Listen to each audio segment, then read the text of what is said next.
السلام عليكم ورحمة الله وبركاته.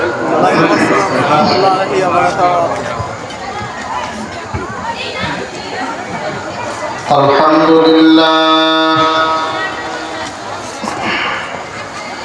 الحمد لله وكفى وسلام على عباده الذين اصطفى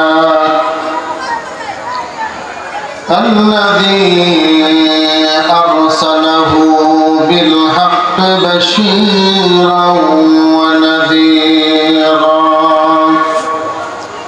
وداعيا إلى الله بإذنه وسراجا منيرا فقد قال الله تعالى في كلامه المجيد وفي الفرقان الحميد أعوذ بالله من الشيطان الرجيم أحسب الناس أن يتركوا أن يقولوا آمنا وهم لا يفتنون ولقد فتنا الذين من قبلهم فليعلمن الله الذين صدقوا وليعلمن الكاذبين.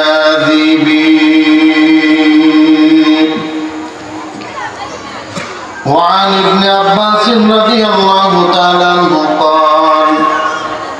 قال رسول الله صلى الله عليه وسلم حسبنا الله نعم الوكيل.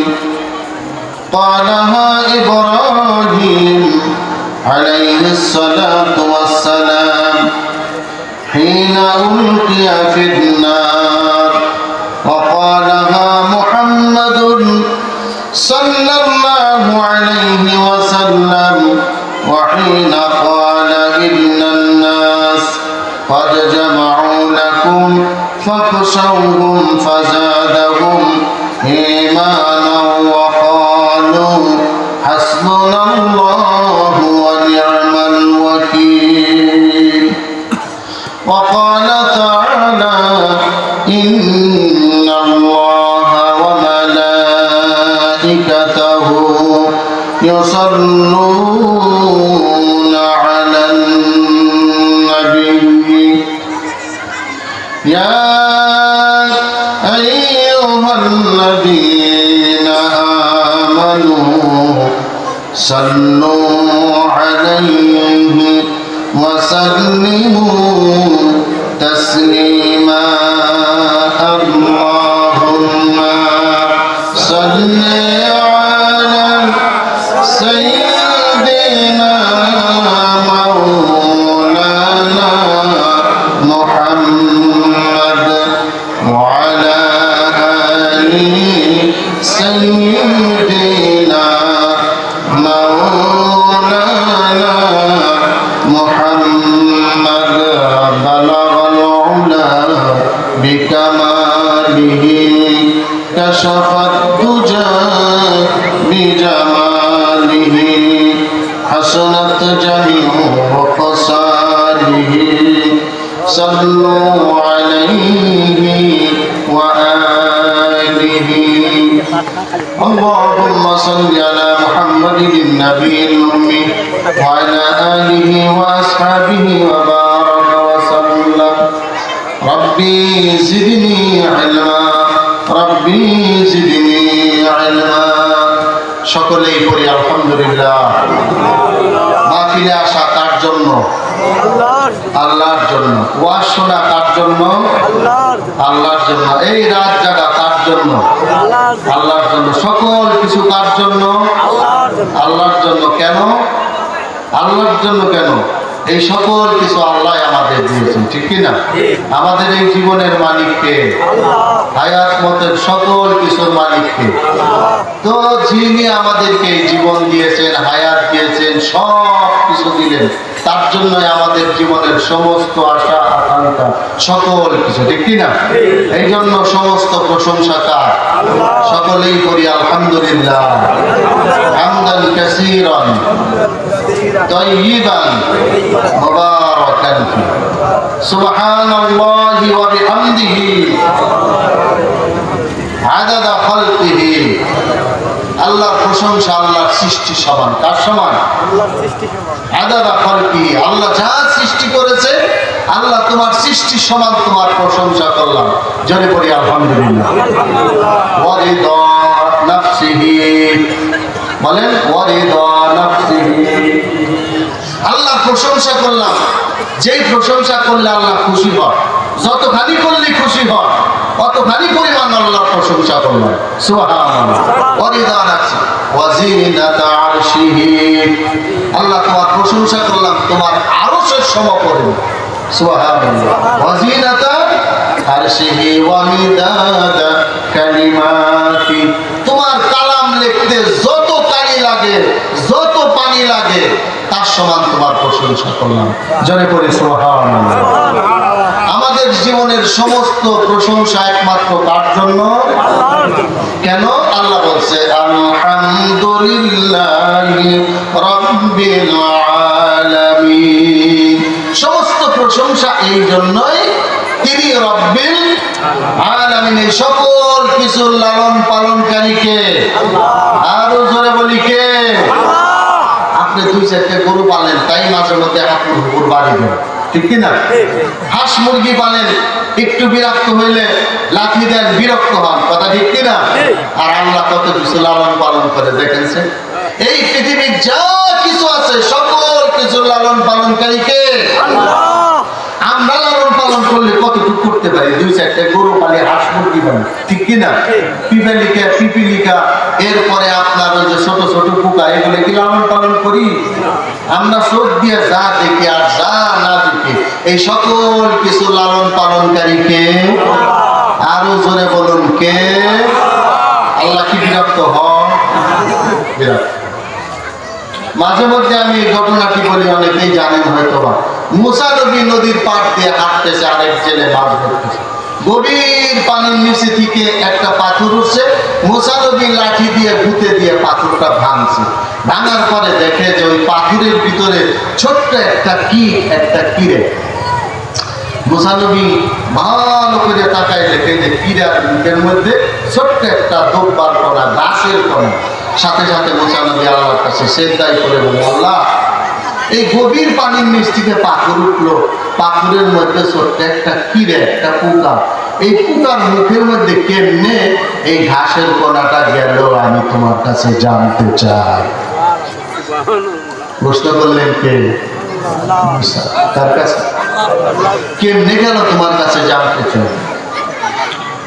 আল্লাহ রাব্বুল আলামিন হযরত মুসা কালিমাল্লাহকে এইভাবে উত্তর দিয়ে দিলেন যে, মুসা, গভীর পানির নিচে পাথরের মধ্যে যেই পোকাটা লুকিয়ে থাকে, পৃথিবীর কেউ ওই পোকাটাকে দেখে না।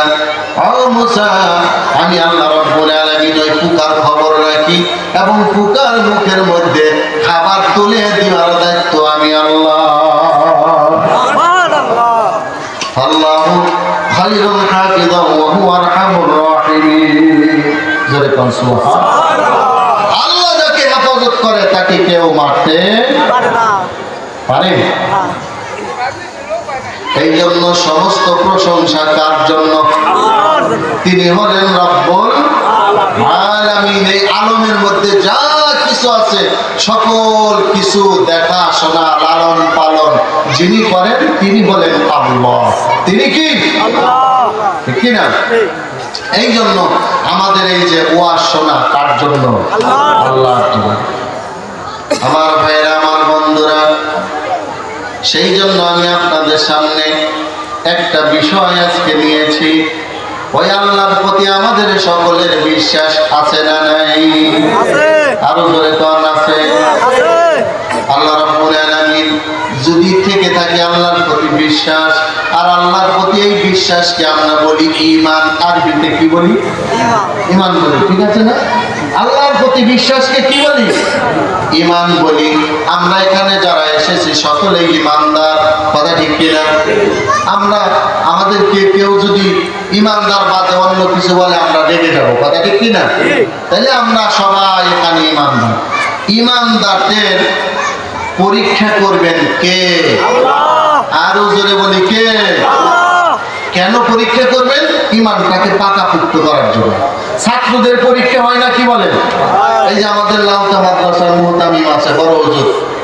তারপরে আন্দারমানিক মাদ্রাসার বর্তমান প্রেজেন্ট ভারপ্রাপ্ত বড় হুজুর। তারপরে আপনাদের মসজিদের খতিব সাহেব, গোয়ালনগর মসজিদের খতিব সাহেব। একটু আগে ওয়াজ করলেন আমার প্রিয় ভাই মৌলানা মুফতি হান্নান বহরী, আমাদের আন্দারমানিক ঐতিহ্যবাহী কবরস্থান মসজিদের সম্মানিত খতিব। এরপরে যে আমাদের মুরব্বী আছে ইমরান, হাফেজ ইমরান আছে। এই যে আপনার পরীক্ষা চলছে, এখন মাদ্রাসায় পরীক্ষা চলছে না? আমাদের পরীক্ষা চলছে। এই পরীক্ষা কিসের জন্য নেওয়া হয়? ছাত্রকে যাচাই বাছাই করা হয়। 1 বছর যে পড়াইলাম, তোমাকে যাচাই বাছাই করলাম, তুমি কি পরিমাণ জ্ঞান অর্জন করেছো, ঠিক কিনা? পরীক্ষা মানে যাচাই বাছাই করা। পরীক্ষা মানে কি? যাচাই বাছাই করা। তো আমরা যে ঈমানদার, আমাদের পরীক্ষা নেবেন কে? আল্লাহ নিজেই বলছে, আমি যে আয়াতটা তেলাওয়াত করেছি, যে তোমরা ঈমান এনেছো এ কথা বললেই আমি তোমাকে ছেড়ে দেব না, আমি তোমাদেরকে কি করব? পরীক্ষা করব। এবার আল্লাহ রাব্বুল আলামিন আমাদেরকে পরীক্ষা করবেন। ইতিপূর্বে আমাদেরকে পরীক্ষা করেছেন। আমাদের পূর্ববর্তী যারা ছিল, আমাদের উত্তরসূরি যারা ছিল, তাদেরকে পরীক্ষা করছে কি করে নাই? আরো জোরে কোন করছে কি করে নাই? যদি বর্তমান হালের কথা বলেন, আমরা দেখতেছি বিগত সরকারের আমলে অনেক মানুষকে, নির্দোষ মানুষকে ফাঁসির মধ্যে ঝোলানো হয়েছে, কথা ঠিক নেবে ঠিক? তাদের ইমানি পরীক্ষা করা হয়েছে, কথা বলেন? তাদেরকে রাষ্ট্রীয় অনেক লোভ লালসা দেখানো হয়েছে। তোমরা আল্লাহর পথ থেকে ছেড়ে আসো, তোমাদেরকে অনেক পুরস্কৃত করা হবে, আজীবন বৈশাখী বা রাষ্ট্রীয় সম্মান দেওয়া হবে, অর্থ সম্পদ দেওয়া হবে। কিন্তু তারা তাদের কথায় মানে নাই। তারা আল্লাহর উপরে ভরসা করে এরপরে ফাঁসির মঞ্চ পর্যন্ত গিয়েছেন, ফাঁসিতে ঝুলেছেন, অন্যায়ের কাছে মাথা নত করেন নাই। ঠিক কিনা? আমার ভাইয়েরা, আমার বন্ধুরা, এই জন্য আল্লাহ রাব্বুল আলামিন এই পৃথিবীতে যত নবী এবং রাসূল পাঠিয়েছে, প্রত্যেক নবী রাসূলকে আল্লাহ রাব্বুল আলামিন পরীক্ষা করেছেন। আল্লাহ বলেন, ইয়া হাসরাতান আলাল ইবাদি মা ইয়াতিহিম মির রাসূলিন ইল্লা কানু বিহি ইস্তাহজিউন। আমি এই পৃথিবীতে যত নবী এবং রাসূল পাঠিয়েছি, কোন নবীকে তার উম্মতেরা সাদরে গ্রহণ করে নাই। প্রত্যেক নবী রাসূলের উপরে অত্যাচার, জুলুম, নির্যাতন, নিপীড়ন হয়েছে। এইভাবে আমি নবীদেরকে ঈমানি পরীক্ষা করেছি। জোরে জোরে কোন আল্লাহু আকবার। আমাদের ঈমানের পরীক্ষা হয় নাই, যার কারণে আমরা ঈমানদারের কি দাম, ঈমানদারের কি মূল্য আমরা বুঝি না। আমাদের কাছে ঈমানদারের কোনো মূল্য নেই। আমরা আমাদের পূর্ববর্তী আমাদের পিতামাতা ঈমানদার ছিল, এরপরে আমাদের জন্ম হয়েছে, মুসলমানের একটা নাম রেখে দিয়েছে, আমরা মুসলমান হয়ে গেছি, কথা বলেন ঠিক কিনা? কিন্তু অমুসলিম থেকে রাসূলুল্লাহর জামানায় যারা ঈমান এনেছে, তাদের অগ্নি পরীক্ষা দেওয়া লাগছে, কথা বলেন ঠিক কিনা? তাদের অগ্নি পরীক্ষা দেওয়া লাগছে। এমনকি ঈমান আনার কারণে তাদের মৃত্যু সব সময় তাদের হাঁটুর তালুর মধ্যে ঘোরাফেরা করছে। কখন যেন কাফিররা আক্রমণ করে জীবনটা ছিনিয়ে নেয়। কথা বলে ঠিক কিনা? এটা হলো ইসলামের প্রথম যুগে বিশ্বনবী মুহাম্মদুর রাসূলুল্লাহ সাল্লাল্লাহু আলাইহি ওয়াসাল্লাম মক্কার যুগে উনি যখন ইসলামের প্রথম দাওয়াত শুরু করলেন, ঠিক সেই সময়ের কথা আমি আপনাদের কাছে বলছি। ঈমান আনলেন সর্বপ্রথমে যারা ঈমান এনেছে তারা হতদরিদ্র নিম্ন শ্রেণীর মানুষ। আপনি দেখবেন ইসলাম প্রতিষ্ঠিত হওয়ার আগ পর্যন্ত যারা ঈমান আনে, ইসলাম প্রতিষ্ঠা করে, বড় বড় শিল্পপতিরা ইসলামে আসে না। সাধারণ অসহায় গরিব মানুষ, মধ্যবিত্ত যারা, এরাই ইসলামের কাজ করে, ইসলামের প্রতিষ্ঠা করে। এরপরে ধনী লোকগুলা পরে আগায় আসে। বুঝতে পেরেছেন? এখনো তাই দেখবেন, এখনো তাই দেখবেন। আপনার শিল্পপতি যারা বড় বড় ধনী লোক, ওয়াজ মাহফিলে তারা একটু কমই আসে। কথা কি ঠিক কিনা? তারা একটু কম আসে। আমাদের মতো যারা এই যে মুরব্বীরা আসে, মধ্যবিত্ত শ্রেণীর লোক, এরা ইসলাম প্রিয়, ইসলামকে ভালোবাসে, আল্লাহর ভালোবাসা মোহাব্বত আছে, যার কারণে শীতের মধ্যে আরামের ঘুমকে হারাম করে কোরআনের মাহফিলে চলে আসে। আল্লাহু আকবার। এটাও পরীক্ষা, এটাও ইমানদারদের জন্য পরীক্ষা। কথা ঠিক কিনা? হ্যাঁ, এটাও পরীক্ষা। এবার আসুন, আমি আমার সাবজেক্ট অনুযায়ী আপনাদের সামনে কথা বলবো। তাহলে আজকের সাবজেক্টের নাম হলো ইমানদারদের পরীক্ষা। আজকের বিষয় কি? ইমানদারদের পরীক্ষা। ঠিক আছে, এই বিষয় নিয়ে আমরা আলোচনা শুনবো ইনশাআল্লাহ। এবার চলে যাই রাসূলুল্লাহর যুগে। আল্লাহর নবী দাওয়াত দিলেন, কালিমার দাওয়াত দিলেন, ইসলামের দাওয়াত দিলেন। মুসলমান বলেন হযরতে বেলাল। হযরতে বেলাল ছিলেন একজন হাবশী গোলাম।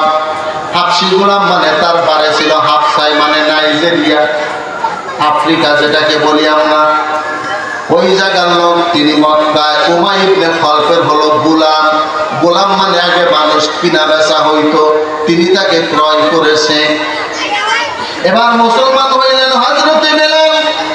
মুসলমান হওয়ার পরে উমাইয়া ইবনে খালফের বাড়ি কাজ করে, আর ফাঁকে ফাঁকে কালিমা পড়ে, আল্লাহর নাম নেয়।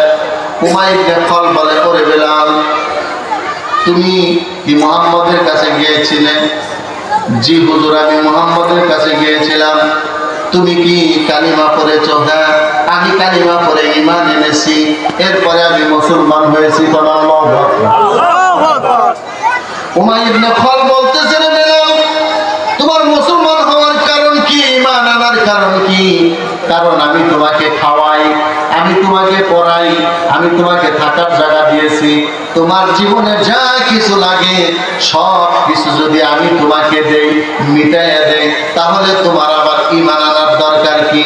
এবার হযরতে বেলাল বলে, মনি বাবা, আপনি আমাকে ক্রয় করেছেন, আমি আপনার গোলাম, আপনার কাজ করব সারা জীবন, বেশি বেশি করে দিব, ওভারটাইম করব, দিন রাত 24 ঘন্টা করব।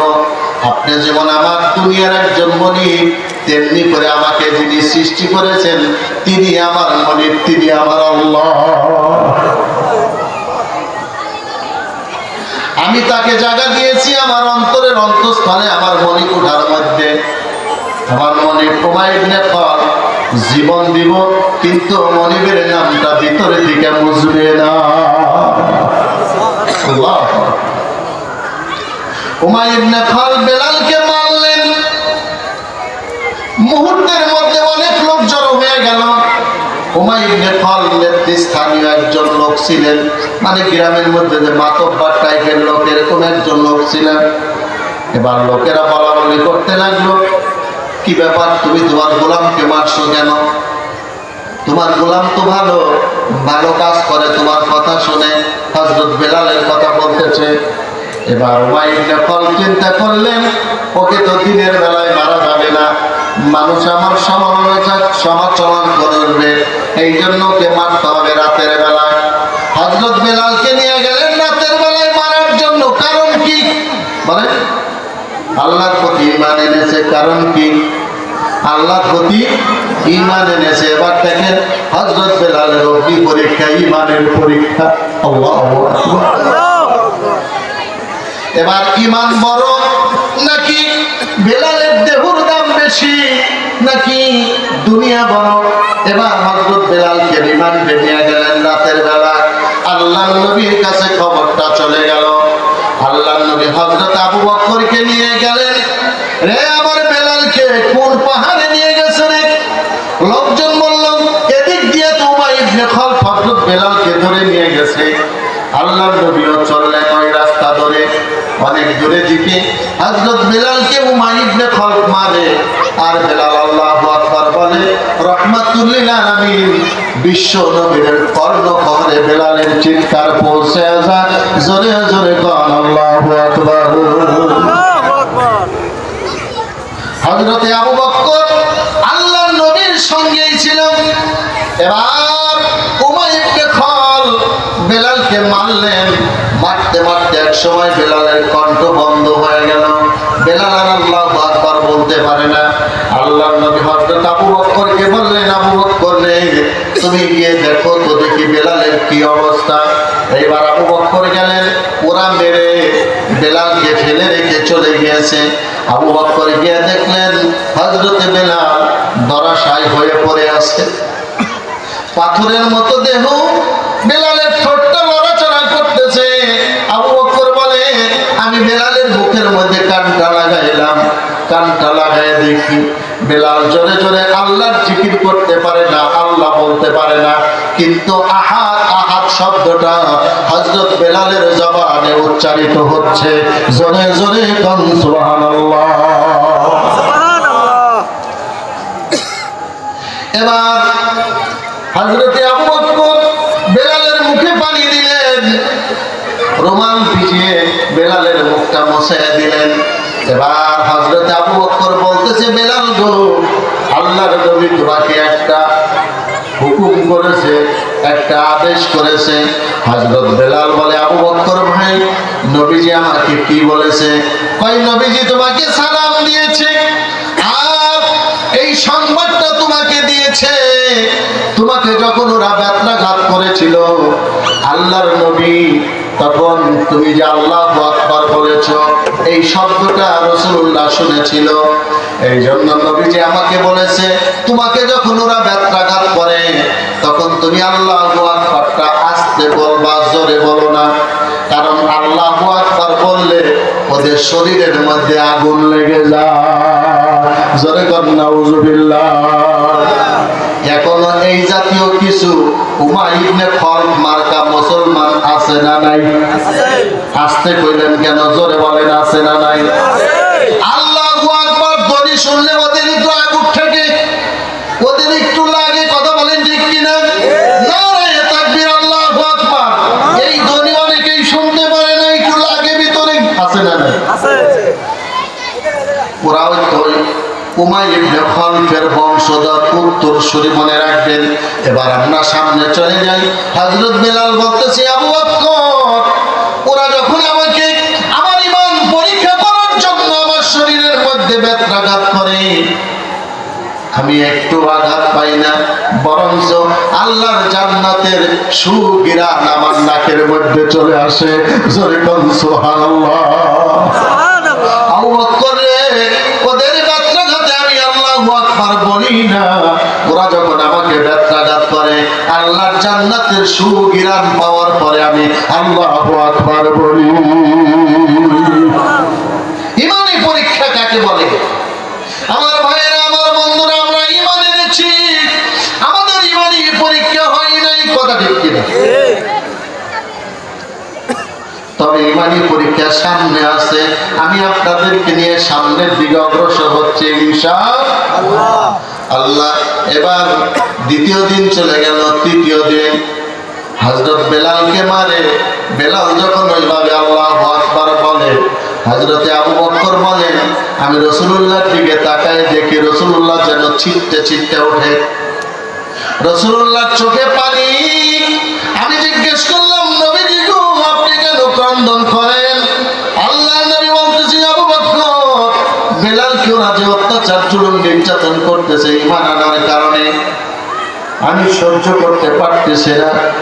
ও আবু বকর, আজকেও যদি আমার বেলালকে ওদের কাছ থেকে ছাড়াই আনতো, আমি তাদের জন্য জান্নাতের পুরস্কার ঘোষণা করতাম। এই কথা শুনে আবু বকর দৌড়ে চলে গেলেন। উমাইর ইবনে খালফের কাছে গিয়ে বললেন, উমাইর ইবনে খালফ, বলো আমি বেলালকে কিনতে এসেছি, কত চাও, কত দাম দেওয়া লাগবে? আবু বকর অনেক সম্পদশালী ছিলেন, আপনারা জানেন, ইসলামের ইতিহাস সাক্ষী দেয় অনেক টাকা পয়সার মালিক ছিলেন। এবার উমাইর ইবনে খালফ চালাকি করলেন। এই হাদিসের মধ্যে কয়েকটা মতবাদ বর্ণিত হয়েছে। কেউ কেউ বলেছে আবু বকরের অর্ধেক সম্পদ দিয়ে বেলালকে ক্রয় করেছে, আবার কেউ বলেছে আবু বকরের সম্পদের 3 ভাগ করে 2 ভাগ হযরত উমাইর ইবনে খালফকে দিয়েছে হযরত বেলালকে কেনার জন্য। এবার উমাইর ইবনে খালফ বুদ্ধি করে বললেন, আবু বকর, বেলালকে যদি তুমি কিনতে চাও, তোমার সম্পদ 3 ভাগ করে 2 ভাগ আমাকে দিয়ে দেয়া লাগবে। হযরতে আবু বকর বললেন, কাগজপত্র আনো, দলিল পত্র আনো, মোহরি আনো, আমার 3 ভাগের 2 ভাগ সম্পদ তোমাকে আমি লিখে দিচ্ছি। সঙ্গে সঙ্গে লিখে দিলেন। এরপরে হযরত বেলালকে তিনি ছাড়িয়ে নিয়ে গেলেন। উমাইর ইবনে খালফ বলল, আবু বকর, এত টাকা দিয়ে তুমি একজন গোলামকে কিনে নিয়ে গেলে? আবু বকর বললেন, আমার নবীকে খুশি করার জন্য।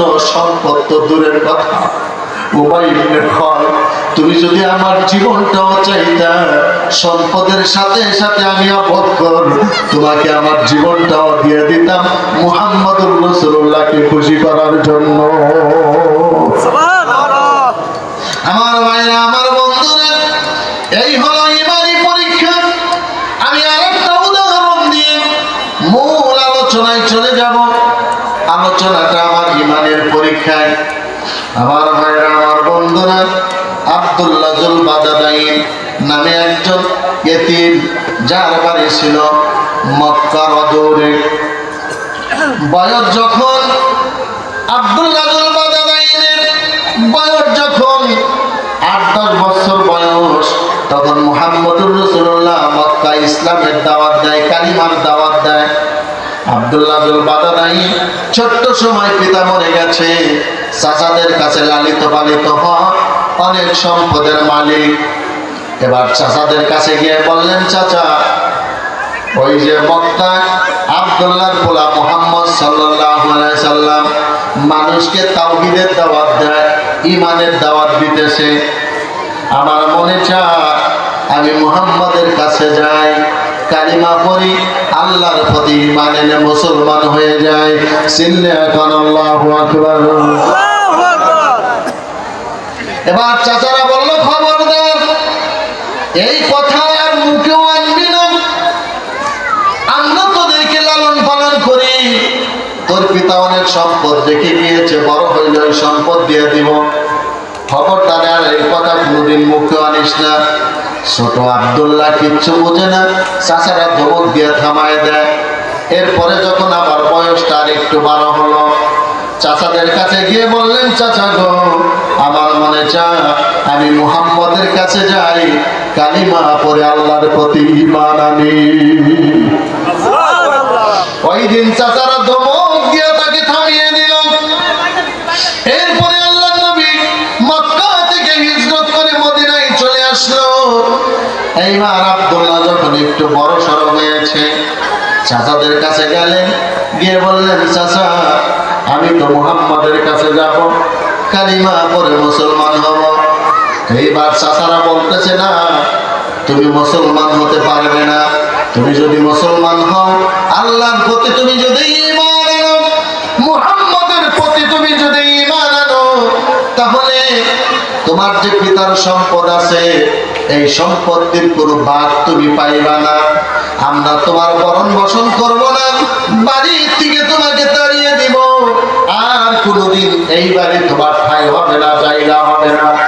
এইবার আব্দুল্লাহ বলতেছে, চাচা, আমি সম্পদ চাই না, বাড়িঘর চাই না, বরণ পোষণ কিচ্ছু চাই না, আমি আল্লাহর প্রতি ঈমান আনতে চাই। আমার ভাইরা, আমার বন্ধুরা, পর্দার অন্তরালের মা ও বোনেরা, ঈমান কি জিনিস আমি বুঝাচ্ছি, মূল আলোচনায় একটু পরে আমি যাব। ঈমান কাকে বলে, ঈমানের কত দাম।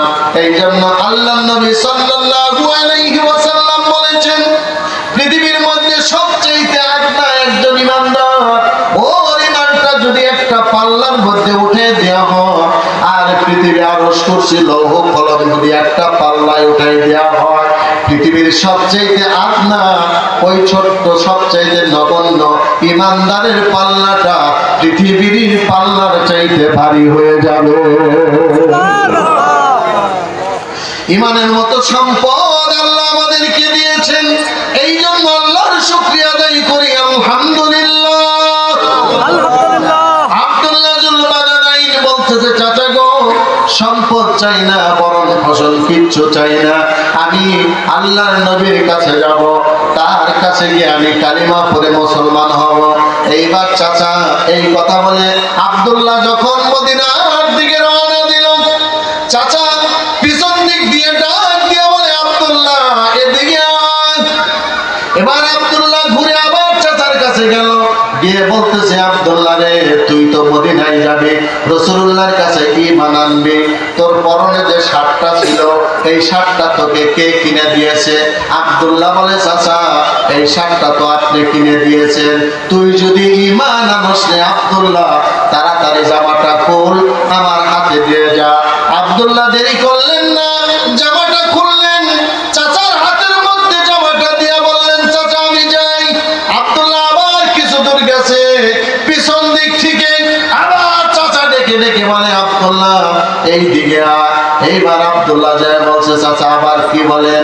এবার চাচা বলতেছে, আব্দুল্লাহ রে, তুই যেহেতু আমার কথা শুনবি না, তুই নবীর কাছে যাবি, মুহাম্মদের কাছে যাবি, ঈমান আনবি। তুই যদি ঈমান আনস, তুই যে পরনের কাপড়টা আছে, এই পরনের কাপড়টা তোকে কে কিনে দিয়েছে? আব্দুল্লাহ বলে, চাচা গো, আমার পরনের কাপড়টা তো আপনি কিনে দিয়েছেন।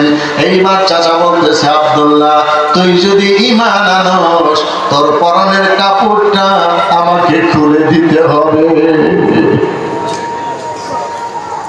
একটা ইয়াং ছেলে, একটা যুবক ছেলে কি করবে? ওর অন্তরের মধ্যে ঈমানের আগুন আমার আল্লাহ জ্বালিয়ে দিয়েছে। এই আগুন পৃথিবীর কেউ আর নিভাতে পারবে না, যতক্ষণ পর্যন্ত না আব্দুল্লাহ ঈমান আনবে, ঠিক কিনা? এবার লুঙ্গিটা খুলে চাচার হাতে দিয়ে, দুটি হাত দিয়ে লজ্জার সাথে চেপে এক দৌড় দিয়ে মায়ের কাছে গেল। মায়ের দরজা বন্ধ ছিল। আব্দুল্লাহ মা মা বলিয়া ডাকতেছে। এইবার মা দরজাটা খুলছে, দরজা খুলে দেখে ইয়াং যুবক আব্দুল্লাহ মায়ের সামনে উলঙ্গ হয়ে দাঁড়িয়ে আছে। মা বলে, আব্দুল্লাহ রে, তোমার এই অবস্থা কেন? আব্দুল্লাহ বলতেছে, মা আমি ঈমান আনবো, চাচার কাছে বলেছি, সেই জন্য চাচা আমার পরনের কাপড়টা খুলে রেখেছে। এরপরে আমার পরনের লুঙ্গিটাও আমার চাচা খুলে রেখেছে। মা বলতেছে, আব্দুল্লাহ রে, আমার কাছে তুই কি চাস? আমার কাছে তো কিচ্ছু নাই। ওই সময় বিধবাদের কোনো মূল্য ছিল না সমাজে। বিধবাদেরকে অপয়া বলা হতো, বিধবাদেরকে লাঞ্ছনা গঞ্জনা দেওয়া হতো, বিধবাদের সাথে খারাপ ব্যবহার করা হতো। আমার ভাইয়েরা, আমার বন্ধুরা, ইয়াং যুবক আব্দুল্লাহ মায়ের সামনে উলঙ্গ অবস্থায় দাঁড়ানো। মা বলতেছে, আব্দুল্লাহ তোমার জন্য আমার করার কিচ্ছু নাই, তুমি আমার কাছে কি চাও? আব্দুল্লাহ বলতেছে, মা তোমার কাছে কিচ্ছু চাই না, যদি থাকে পরনের এক টুকরা কাপড় আমাকে তুমি দাও, আমি আমার লজ্জার স্থানটা ঢেকে যাতে রাহমাতুল লিল আলামিনের সামনে দাঁড়াইতে পারি।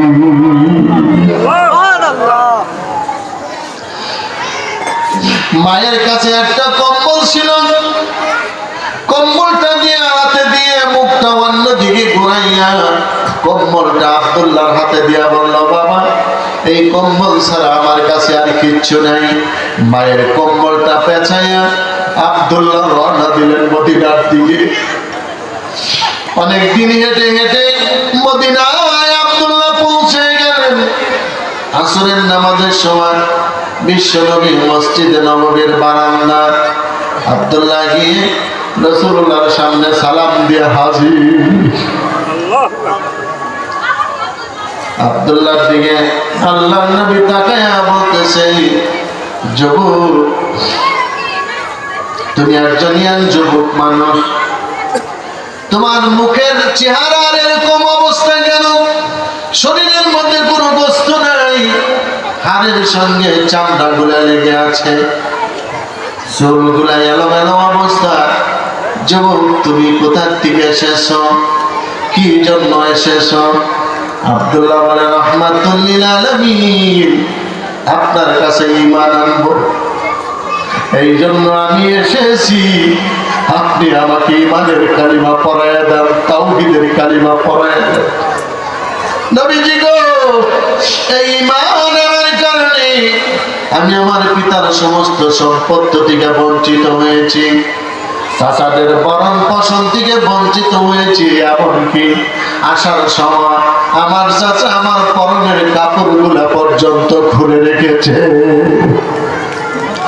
নবীজি সাহাবাদেরকে বললেন, সাহাবারা রে, আব্দুল্লাহকে গোসল দাও, আব্দুল্লাহকে গোসল করাও। আব্দুল্লাহকে গোসল করাইল। নবীজি নিজে একটা কম্বল বের করে দিলেন, গোসল করাইয়া আমার এই কম্বলটা আব্দুল্লাহকে পরাইয়া দাও। এই জন্য বলা হয় দুল বাদাদাইন, মানে দুইটি কম্বলের মালিক ছিল। কোটি কোটি টাকার মালিক আব্দুল্লাহ, ঈমান আনার কারণে মাত্র দুইটি কম্বলের মালিক হলো। এই জন্য বলা হয় আব্দুল্লাহ দুল বাদাদাইন।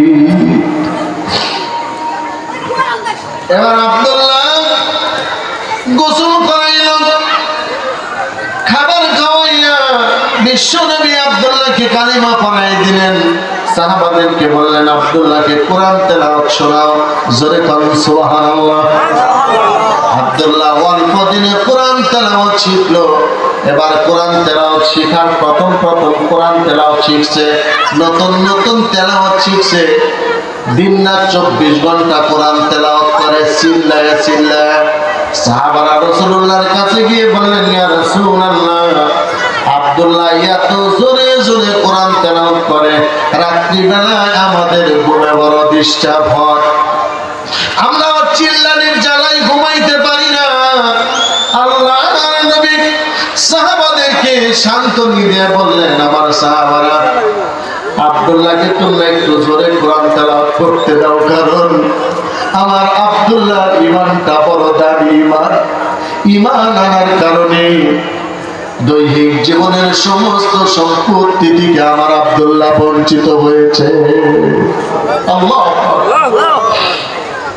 এই আব্দুল্লাহ একটি যুদ্ধে অংশগ্রহণ করেছিলেন। ওই যুদ্ধে তার শরীরের মধ্যে একটা ক্ষত হয়েছিল, প্রায় 14 থেকে 15 দিন ওই ক্ষত অবস্থায় বেঁচেছিলেন। এরপরে আব্দুল্লাহ শহীদ হয়ে গেলেন। রাহমাতুল লিল আলামিনের কাছে খবর আসলো।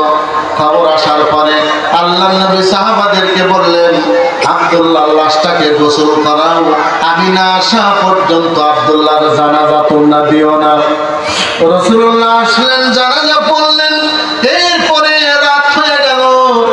আল্লাহর নবী আব্দুল্লাহর কবরের মধ্যে নামলেন। জোরে বলেন আল্লাহু আকবার। আব্দুল্লাহর কবরের মধ্যে নামার পরে এক মুষ্টি মাটি নিয়ে উপর দিকে মাটি মুষ্টি উঠে আল্লাহর কাছে বললেন, আল্লাহ, এখনো পর্যন্ত তোমার নবী তোমার গোলাম আব্দুল্লাহর প্রতি খুশি আছে। আল্লাহ, আব্দুল্লাহকে কবরে রাখলাম, তুমিও আমার আব্দুল্লাহর প্রতি রাজি খুশি থাইকো। আমার ভাইয়েরা, আমার বন্ধুরা, সচরাচর বিশ্বনবী মানুষের কবরের মধ্যে নামেন নাই। আরো 2টি কবরের মধ্যে আল্লাহর নবী নেমেছিল। একজন হলো তার আবু আপন চাচি আবু তালিবের স্ত্রী, তার কবরে তিনি নেমেছেন, আল্লাহর কাছে দোয়া করেছেন। তাহলে এবার আমরা কি জানলাম? ঈমান অত্যন্ত গুরুত্বপূর্ণ আমার ভাইরা, আমার বন্ধুরা। ঈমান যদি মানুষের ত্রুটি হয়ে যায়, ঈমান যদি নষ্ট হয়ে যায়, মানুষের ঈমান যদি না থাকে, যত ইবাদত বন্দেগী করো, যত দান খয়রাত করো, বলেন তো দেখি ওর কোনো ইবাদত বন্দেগী আল্লাহর কাছে কোনো কাজে লাগবে নাকি? কোনো কাজে লাগবে? লাগবে না। এই জন্য ঈমান কি জিনিস, ঈমান কত দামি জিনিস, মূল্যবান জিনিস, আমাদের কাছে এর মূল্য নাই, মূল্যহীন হয়ে পড়েছে। কারণ কি? আমরা ঈমানের স্বাদটা বুঝি না, আমরা ঈমানের কত দাম এটা আমরা জানি না।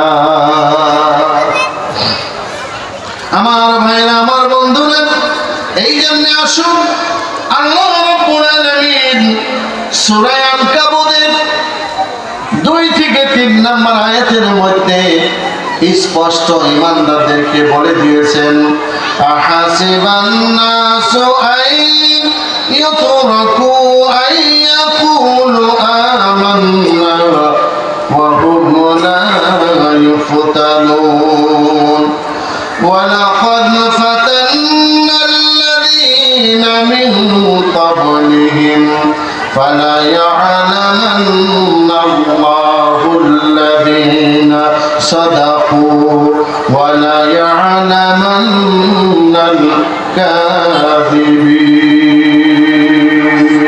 الله أكبر আল্লাহ রাব্বুল আলামিন ইরশাদ করছে, মানুষ কি মনে করে যে আমরা ঈমান এনেছি এ কথা বললে তাদেরকে পরীক্ষা না করে ছেড়ে দেওয়া হবে? কে বলতেছেন? আল্লাহ। মানুষ কি মনে করে যে আমরা ঈমান এনেছি এ কথা বললেই তাদের পরীক্ষা না করে ছেড়ে দেওয়া হবে? আল্লাহ বলতেছে না। এরপরে আল্লাহ বলতেছে, আমি তো তাদের পূর্ববর্তীদেরকে পরীক্ষা করেছিলাম। আল্লাহ অবশ্যই প্রকাশ করে দিবেন তারা সত্যবাদী এবং তারা মিথ্যাবাদী। তার মানে আমাদের পূর্ববর্তী যারা ছিল, আমাদের আগে যারা ছিল, এই ঈমান আনার কারণে আল্লাহ রাব্বুল আলামিন তাদেরকে পরীক্ষা করেছিল। কথা বলেন ঠিক কিনা? আমরা একটু জিকির করি আর সামনের দিকে জায়গাটা ফিল আপ করে বসি, পিছনে জায়গা নাই। এখন যারা আসবে তাদের বসা কষ্ট হবে, একটু জিকির করি আর সামনের দিকে একটু চেপে বসে লা ইলাহা ইল্লাল্লাহ, লা ইলাহা ইল্লাল্লাহ, লা ইলাহা ইল্লাল্লাহ, লা ইলাহা ইল্লাল্লাহ, লা ইলাহা ইল্লাল্লাহ, লা ইলাহা ইল্লাল্লাহ, লা ইলাহা ইল্লাল্লাহ, লা ইলাহা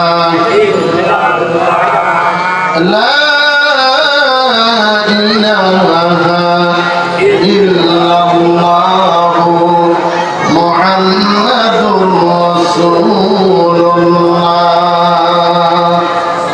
ঈমান কি জিনিস? আল্লাহ বলেন, ইন্নাল্লাযীনা ইয়াখশাউনা রাব্বাহুম বিল গায়বি লাহুম মাগফিরাতুন ওয়া আজরুন কাবীর। না দেখে আল্লাহকে ভয় করা, আল্লাহকে বিশ্বাস করা এর নাম ঈমান। আল্লাহকে না দেখে ভয় করা এবং বিশ্বাস করার নাম কি? ঈমান। বুঝতে পেরেছেন? আল্লাহ একজন আছে, আমরা কি দেখছি কোনোদিন? দেখি নেই, কিন্তু তা হচ্ছে আমাদের বিশ্বাস করতে হবে। আল্লাহ বলছে, যারা বিল গায়বি লাহুম মাগফিরাতুন ওয়া আজরুন কাবীর, যারা এই বিশ্বাসটা করবে তাদেরকে আমি আল্লাহ রাব্বুল আলামিন জান্নাতের মধ্যে সবচেয়ে বড় পুরস্কার দিব। কোন আল্লাহু আকবার। লাহুম মাগফিরাতুন ওয়া আজরুন কাবীর, সবচেয়ে বড় পুরস্কার। জোরে বলুন সুবহানাল্লাহ। আর আল্লাহ রাব্বুল আলামিন অন্য জায়গায় বলছে ইন্নাল্লাযীনা আমানু ওয়া আমিলুস সালিহাতি উলাইকা হুম খায়রুল বারিয়া। সুবহানাল্লাহ। আল্লাহ ইন্নাল্লাযীনা আমানু ওয়া আমিলুস সালিহাত, যারা আমি আল্লাহকে বিশ্বাস করেছে, পৃথিবীতে ভালো কাজ করেছে, উলাইকা হুম খায়রুল বারিয়া, তারাই সর্বশ্রেষ্ঠ। জোরে বলি আল্লাহ। এবার আসুন আমরা সূরা আনকাবুত থেকে তেলাওয়াত শুনলাম, এর ব্যাখ্যা সম্পর্কে আমি আপনাদের কাছে একটি হাদিস পড়েছি। হযরত আব্বাস রাদিয়াল্লাহু তাআলা আনহু থেকে বর্ণিত, তিনি বলেন নবী করিম সাল্লাল্লাহু আলাইহি ওয়াসাল্লাম বলেছেন, ইব্রাহিম আলাইহিস সালাতু ওয়াস সালাম তাকে যখন আল্লাহ রাব্বুল আলামিন ঈমানের পরীক্ষা করতেছিলেন, ইব্রাহিম আলাইহিস সালামের পরীক্ষা হয়েছে, আরো জোরে কোন হয়েছে কিনা? কতগুলা পরীক্ষা হয়েছে? কমপক্ষে 100টি। কতটি? ইব্রাহিম আলাইহিস সালাম কারা? ইব্রাহিম আলাইহিস সালাম হলো এই মুসলিম উম্মার জাতির পিতা। সারা দুনিয়ায় যত মুসলমান আছে সমস্ত মুসলিমদের জাতির পিতাকে, আরো জোরে বলুন কে? আল্লাহ বলে মিল্লাতা আবিকুম ইব্রাহিম ওয়া সাম্মাকুমুল মুসলিমিন। সমগ্র মুসলিমদের জাতির পিতা হলো ইব্রাহিম আলাইহিস সালাতু ওয়াস সালাম। হযরত আব্বাস রাদিয়াল্লাহু তাআলা আনহু বর্ণনা করেন, নবী করিম সাল্লাল্লাহু আলাইহি ওয়াসাল্লাম বলেছেন, قال حسبنا الله ونعم الوكيل قال ইব্রাহিম আলাইহিস সালাতু ওয়াস সালাম। আল্লাহর নবী বলতেছে, হযরত আব্বাস রাসূলুল্লাহর সাহাবী, তিনি বর্ণনা করতেছে, নবীজি বলেছেন ইব্রাহিম আলাইহিস সালামকে আমার আল্লাহ যখন ঈমানের পরীক্ষা করেছিল, তখন ইব্রাহিম আলাইহিস সালাম বলেছিল, হাসবুনাল্লাহু নি'মাল ওয়াকিল, আমার আল্লাহ আমার জন্য যথেষ্ট। ঈমানদাররা যখন পরীক্ষা, ঈমানদারদের উপরে যখন পরীক্ষা নেমে আসে, তখন ঈমানদাররা কার কাছে যায়? জোরে বলুন, আরো জোরে কোন কার কাছে? আরো জোরে কোন কার কাছে? আল্লাহর কাছে যায়, ঠিক কি না? ঈমানদারদের পরীক্ষা আসলে ঈমানদাররা কোনো মানুষের কাছে যায় না, কোনো গাছগাছালির কাছে যায় না, কারো দরবারে যায় না। ইমাম সাহেবরা, ঈমানদাররা যখন পরীক্ষায় পড়ে, আল্লাহর কুদরতি পায় সিজদা দিয়ে কান্দে আর বলে, আল্লাহ তোমার কাছে ধৈর্য ধরলাম।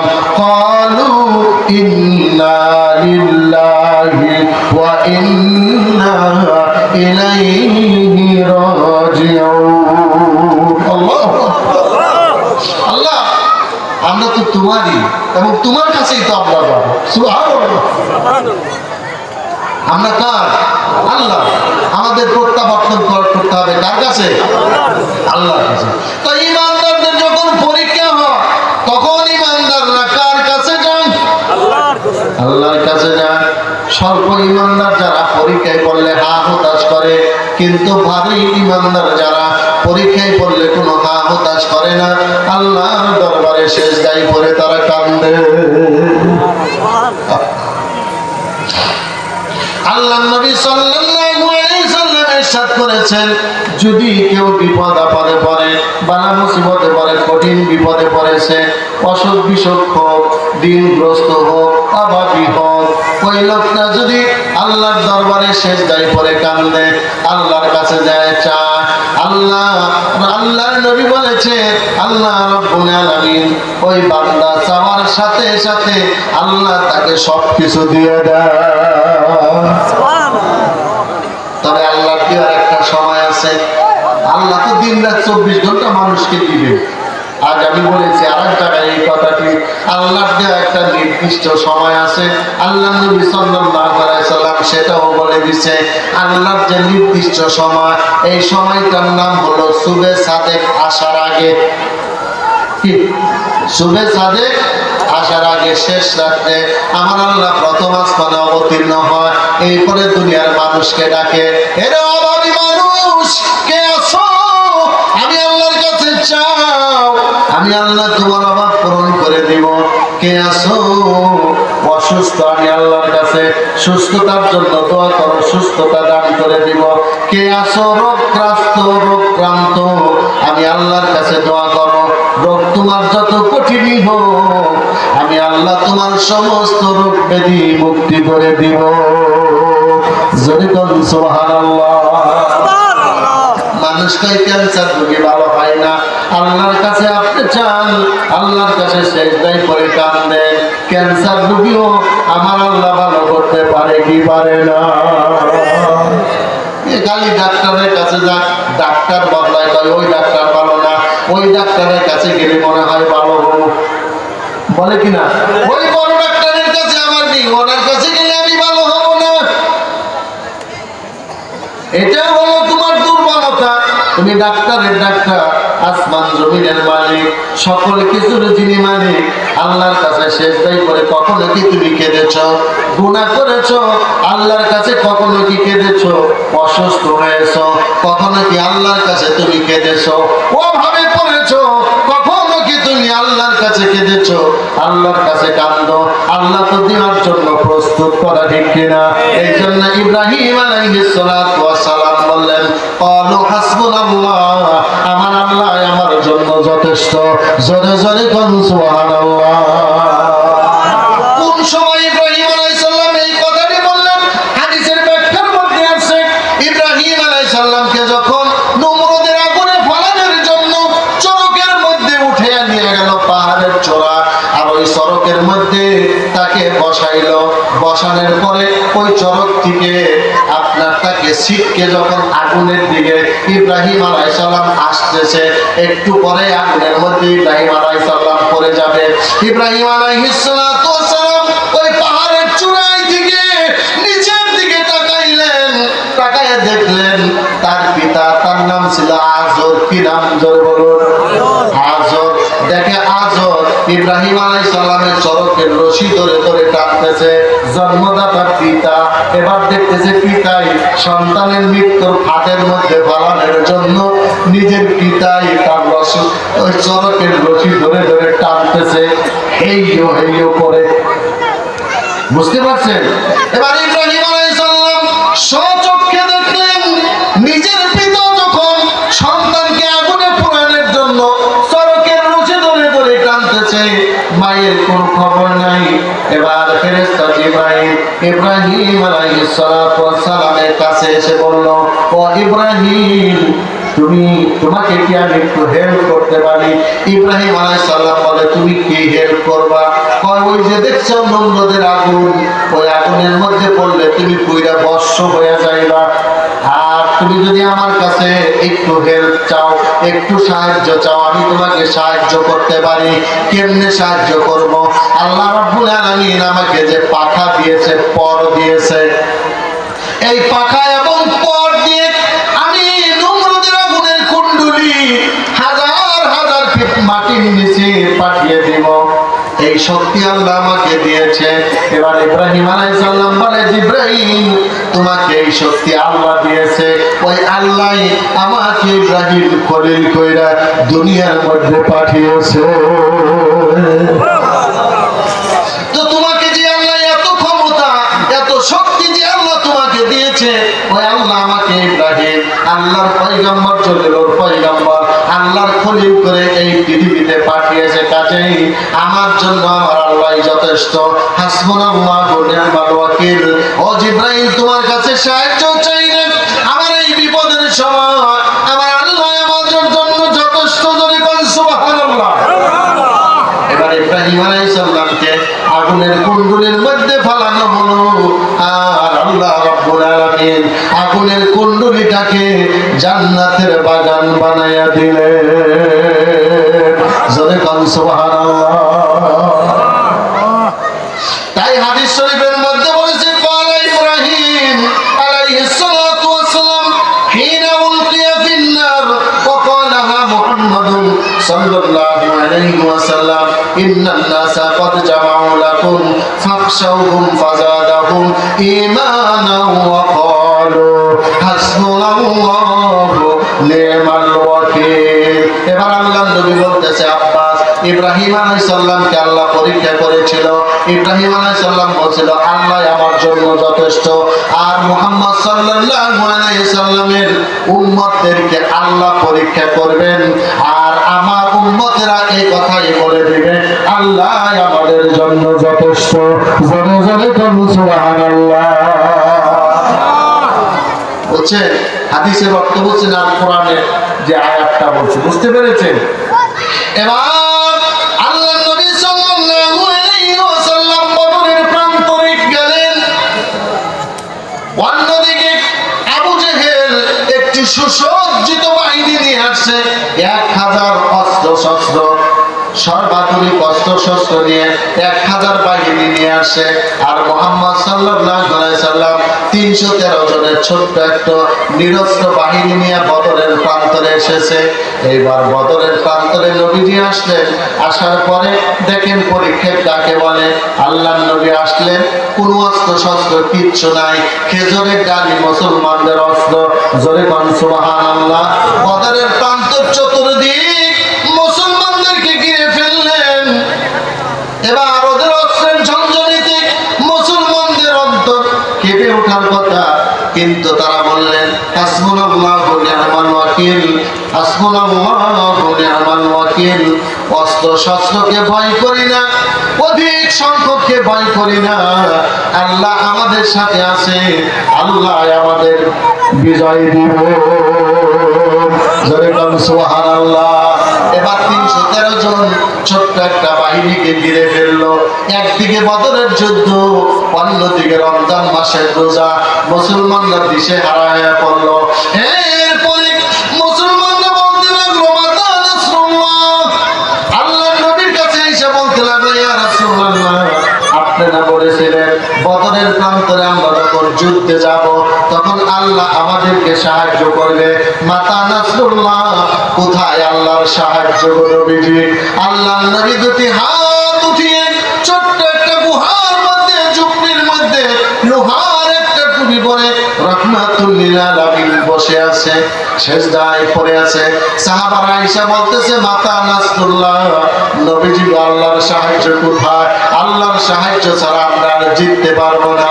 এবার রাহমাতুল লিল আলামিন বিশ্বনবী আল্লাহর কাছে সেজদায় পড়ে কাঁদলেন আর বললেন রব্বুল আলামিন, আমি তোমার কথা মতো ছোট্ট একটা ইমানদার বাহিনী, নিরস্ত্র একটা বাহিনী নিয়ে বদরের প্রান্তরে এসেছি।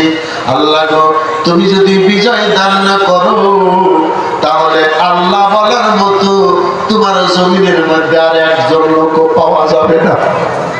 রব্বুল আলামিন তোমার দিন টিকে থাকবে কি থাকবে না, আজকেই তার চূড়ান্ত সিদ্ধান্ত হবে। হাসবুনাল্লাহু নি'মাল ওয়াকিল। আমি মনে করি আল্লাহ তুমি আমাদের জন্য যথেষ্ট।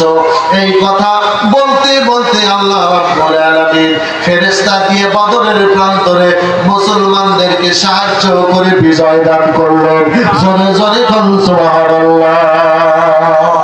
লা ইলাহা ইল্লাল্লাহ, লা ইলাহা ইল্লাল্লাহ, লা ইলাহা ইল্লাল্লাহ, লা ইলাহা ইল্লাল্লাহ মুহাম্মাদুর রাসূলুল্লাহ সাল্লাল্লাহু আলাইহি ওয়াসাল্লাম। হাদিস শরীফের মধ্যে আছে আল্লাহর নবী সাল্লাল্লাহু আলাইহি ওয়াসাল্লাম সেই দিন কাফেররা বলাবলি করেছিল আজকে মুসলমানদের কোনো নাম নিশানা রাখবো না, মুসলমানদেরকে চিরদিনের জন্য পৃথিবী থেকে বিচ্ছিন্ন করে দেব। এই শব্দগুলা মুসলমানদের কানের মধ্যে আসতেছিলেন। আর ওই সময় আল্লাহর নবী বলতেছিলেন হাসবুনাল্লাহু নি'মাল ওয়াকিল, তোমরা ধৈর্য ধারণ করো, আল্লাহ আমাদের জন্য যথেষ্ট।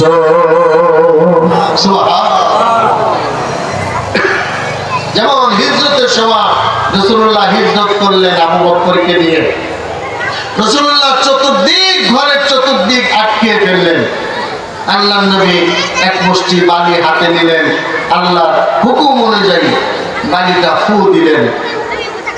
ঈদ রমাইতা ওমা রমাইতা ঈদ রমাইতা ওয়ালাকিন্নাল্লাহ রমা, আয়াতটি পড়লেন। আল্লাহ বলল, হে নবী, তুমি বালি ফু দিয়েছো, কাফেরদের চোখের মধ্যে পৌঁছে দিয়েছি আমি। জোরে কোন সুবহানাল্লাহ। রাসূলুল্লাহ চতুর্দিক দিয়ে আটকানো, ওই ঘরের ভিতর থেকে রাসূলুল্লাহ শত শত কাফের মুশরিকরা তরবারি নিয়ে রাসূলুল্লাহকে পাহারা দিচ্ছে। তারই ভিতর দিয়ে রাসূল সাল্লাল্লাহু আলাইহি সাল্লাম বের হয়ে গেলেন। শেষ রাত ঘরের দরজা খুলে দেখে ওই ঘরের মধ্যে হযরতে ওমর রাদিয়াল্লাহু তাআলা ঘুমিয়ে আছে।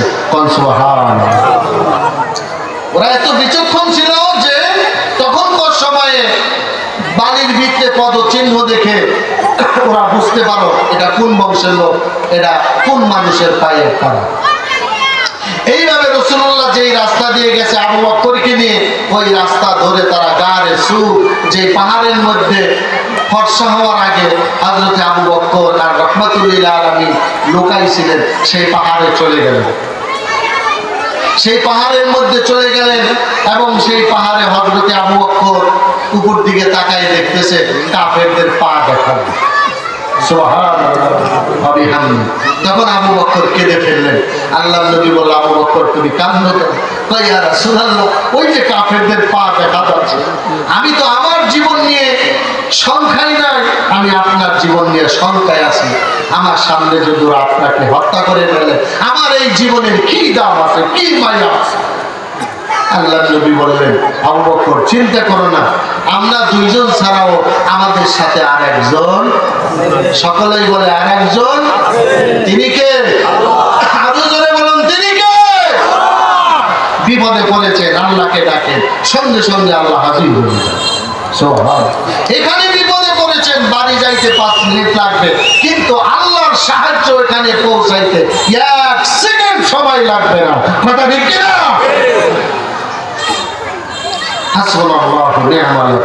আল্লাহ আমাদের জন্য যথেষ্ট। কোন শক্তিকে আমরা পরোয়া করি না, ঈমানদাররা কোন শক্তির পরোয়া করে। আল্লাহ বলছে, ওয়ালা তাহিনু ওয়ালা তাহজানু ওয়া আনতুমুল আ'লাউনা ইন কুনতুম মুমিনিন। তোমাদের কোনো ভয় নাই, তোমাদের কোনো চিন্তা নাই, তোমরাই পৃথিবীতে বিজয় হবে যদি তোমরা তোমাদের ঈমানের উপরে অটল থাকতে পারো। জোরে বলুন আল্লাহু আকবার। আমার ভাইরা, আমার বন্ধুরা, আমি বলতেছিলাম ঈমানের পরীক্ষার কথা। এবার আসুন আমরা একটু ব্যাখ্যায় যাই, হাদিস দিয়া ব্যাখ্যায় বা তাফসীরের ব্যাখ্যা। মহান আল্লাহ রাব্বুল আলামিন মুমিনদেরকে এই আয়াত দ্বারা বোঝাতে চাচ্ছে, আল্লাহ রাব্বুল আলামিন যে দুনিয়ায় এবং পরকালীন ঈমানদারদের যে পুরস্কারের কথা আল্লাহ রাব্বুল আলামিন ঘোষণা করেছে, নিশ্চয় কেউ যদি মৌখিকভাবে বলে আমি ঈমান আনলাম, আল্লাহ রাব্বুল আলামিন তাকে পরীক্ষা না করে এই পুরস্কারে পুরস্কৃত করবেন না। শুধু মুখ দিয়ে বললেই আপনি পুরস্কার পাবেন না। নিশ্চয় পুরস্কারের জন্য আপনার প্রতিযোগী হতে হবে, অংশগ্রহণ করতে হবে, আপনার পরীক্ষা দিতে হবে। পরীক্ষা ছাড়া কারো প্রমোশন হয় না। কথা ঠিক কিনা? এই যে পুলিশে যারা চাকরি করে, বিভিন্ন ডিপার্টমেন্টে যারা চাকরি করে, এদের পদোন্নতির সময় এদের একটা পরীক্ষা হয়, ঠিক কিনা? প্রত্যেকের পরীক্ষা আপনি ভালো করবেন, আপনার পদোন্নতি হবে। পরীক্ষায় খারাপ করবেন, প্রমোশন হবে না, ডিমোশন হবে। কথা ঠিক কিনা? তো আল্লাহ এরকম ঈমানদারদের স্তর আছে, আল্লাহ তাদেরকে পরীক্ষা করে। পরীক্ষা করে করে আল্লাহ ঈমানদারকে ডিগ্রি দান করে, ঈমানদারদের দুনিয়ার সম্মান ইজ্জত বাড়িয়ে দেয়। জোরে বল সুবহানাল্লাহ। এই জন্য ঈমানদারদের ধাপ আছে, বিভিন্ন ধাপ। ঈমানদাররা বিভিন্ন ধাপ অতিক্রম করতে থাকে। আমার ভাইরা, আমার বন্ধুরা, যদি কেউ আল্লাহর জান্নাত পাওয়ার এরকম আশা করে, তাহলে দুনিয়ায় যদি ইমানের সর্বোচ্চ মর্যাদা কেউ পেতে চায়, তাহলে একটার পরে একটা ইমানদারদেরকে পরীক্ষা করে। কেউ যদি অনায়াসে এইগুলা সহজে পেয়ে যেত, তাহলে আল্লাহ রাব্বুল আলামিন তাদেরকে পরীক্ষা করতেন না। আর আল্লাহ রাব্বুল আলামিন পরীক্ষা ছাড়া এদেরকে জান্নাত দিবে না। এই জন্য মহান আল্লাহ রাব্বুল আলামিন ইরশাদ করেছেন, আমা হাসিবতুম আন তাদখুলুল জান্নাতা ওয়ালাম্মা ইয়াতিকুম মাসালুল লাযীনা খালাউ মিন ক্বাবলিকুম। আল্লাহ রাব্বুল আলামিন বলছে, তোমরা কি মনে করেছো ঈমান এনেছে এই কথা বলার সাথে সাথে আমি আল্লাহ তোমাদেরকে জান্নাত দিয়ে দিব না? আমি আল্লাহ তোমাদেরকে পরীক্ষা করব, আমি আল্লাহ তোমাদেরকে যাচাই বাছাই করব, যেমনি করে তোমাদের পূর্ববর্তীদেরকে আমি আল্লাহ পরীক্ষা করেছি। আল্লাহ হযরত ইবনে খাব্বাব ইবনে আরাত রাদিয়াল্লাহু তাআলা তিনি একদিন বিশ্বনবী রাহমাতুল্লিল আলামিন তার চাদর দিয়ে একটা বালিশের মতো করে কাবার ওয়ালের সাথে হেলান দিয়ে বসে আছে। হযরত খাব্বাব ইবনে আরাত রাদিয়াল্লাহু তাআলা তিনি আসলেন রাসূলুল্লাহর কাছে, এসে রাসূলুল্লাহকে সালাম দিলেন। এরপর জিজ্ঞেস করলেন, ইয়া রাসূলুল্লাহ, আমরা তো মক্কায় টিকতে পারতেছি না, ঈমান আনার সাথে সাথে আমাদের বাড়িঘর বেদখল হয়ে যায়, আমাদের উপরে অত্যাচার করে, আমাদের উপরে জুলুম করে, আমাদের উপরে নির্যাতন করে, আমরা বাড়ি থাকতে পারি না, স্ত্রী সন্তানকে ধরে নিয়ে যা। এবার আপনি তো আল্লাহর নবী রাহমাতুল আলামিন, আল্লাহর দোস্ত, আল্লাহর হাবিব, আপনি একটু আল্লাহর কাছে দোয়া করেন। আপনি দোয়া করলেই তো আমাদের কষ্টটা আল্লাহ লাঘব করে দেয়। দেখছেন নি কত কায়দা করে কথাটি বললেন হযরত খাব্বাব ইবনে আরাত রাদিয়াল্লাহু তাআলা। এই কথা শুনে আল্লাহর নবী একটু রাগান্বিত হয়ে গেলেন। আর রাসূলুল্লাহ যখন রেগে যেতেন তখন রাসূলুল্লাহর চেহারা লাল বর্ণের হয়ে যেত। হযরত খাব্বাব ইবনে আরাত রাদিয়াল্লাহু তাআলা তিনি বলেন, আমি রাসূলুল্লাহর মুখের দিকে তাকাইতে পারি না, রাসূলুল্লাহর মুখটা লাল বর্ণের হয়ে গেল। মুহূর্তের মধ্যে রাসূলুল্লাহ রেগে গেলেন, আমি মাথা নিচু করে বসে রইলাম। এর কিছুক্ষণ পরে রাসূলুল্লাহ সাল্লাল্লাহু আলাইহি সাল্লাম তার রাগটা থেমে গেল। রাসূলুল্লাহ রাখতেন, কিন্তু রাগ বেশিক্ষণ থাকতেন না, মুহূর্তের মধ্যে আবার রাগটা থেমে যেত। আর আমাদের মধ্যে কিছু মানুষ আছে, একবার রাগলে পরে 6 মাসের মধ্যে রাগ কমে না, কথা ঠিক কিনা? আবার কতজন আছে আজীবন ওর সাথে রাগেই থাকে। 2 ভাইয়ের মধ্যে ঝগড়া, জায়গা সীমানা নিয়ে, 2 ভাইয়ের মধ্যে ঝগড়া, জায়গা সীমানা নিয়ে, 3 বছর এক ভাই আর এক ভাইয়ের সাথে কথা বলে না, বাড়িতেও যায় না, খাবারও খায় না। কেমন রাগা রাখছে তাই চিন্তা করেন। এবার রাহমাতুল্লিল আলামিন বিশ্বনবী খাব্বাব ইবনে আরাত রাদিয়াল্লাহু তাআলা মুখে বললেন, বসো, আমার কথা শোনো। এবার খাব্বাব ইবনে আরাত রাদিয়াল্লাহু তাআলা মাথা নিচু করে বসে রইলেন। এরপরে নবীজি বলতে লাগলেন, তোমাদের উপরে কি অত্যাচার হচ্ছে?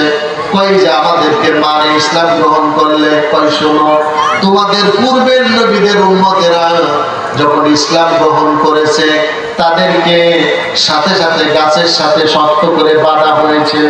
এরপরে লোহার চিরুনি আগুনের মধ্যে গরম করে তাদের শরীর থেকে মাংসগুলা লোহার চিরুনি দিয়ে আলাদা করেছে, আর হাড় গুলি আলাদা করেছে। জোরে পড়ুন আল্লাহু আকবার।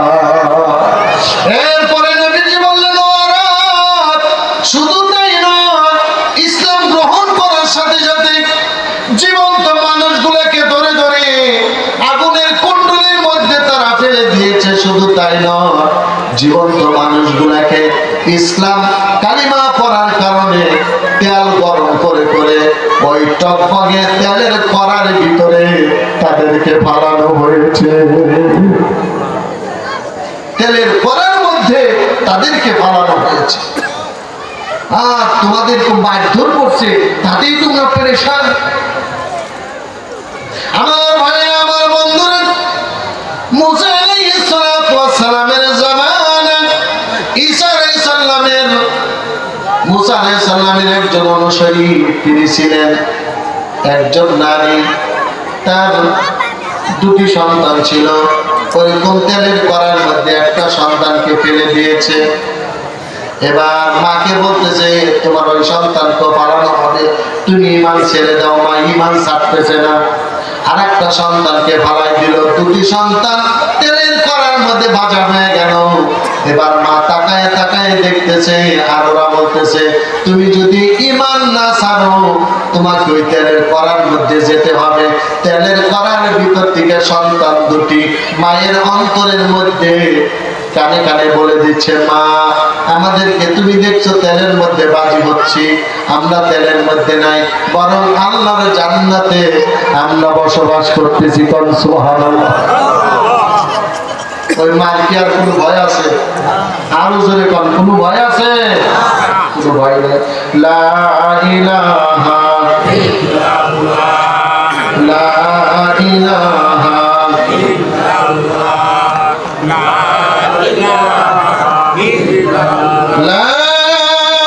ইলাহা ইল্লাল্লাহু মুহাম্মাদুর রাসূলুল্লাহ সাল্লাল্লাহু আলাইহি ওয়াসাল্লাম। এটা ঈমানের পরীক্ষা। কিসের পরীক্ষা? ঈমানের পরীক্ষা। আমাদের কি এই জাতীয় পরীক্ষা হয়েছে? এই জাতীয় পরীক্ষা হয় না।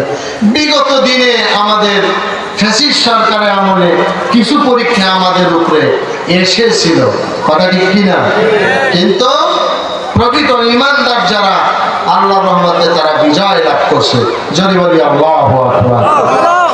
আমার ভাইয়েরা, আমার বন্ধুরা, হযরত খাব্বাব ইবনে আরাত রাদিয়াল্লাহু তাআলা আনহু যখন আল্লাহর নবী এই কথা বললেন, তখন তিনি মাথা নিচু করে বললেন, ইয়া রাসূলুল্লাহ, আমি যা বলেছি ভুল হয়েছে, জীবনে আর কোনোদিন এই কথা বলবো না।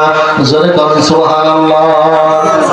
আমার নবী, বিশ্ব নবী রাহমাতুল লিল আলামিন, তার ঈমানের পরীক্ষা হয়েছে কি হয় নাই?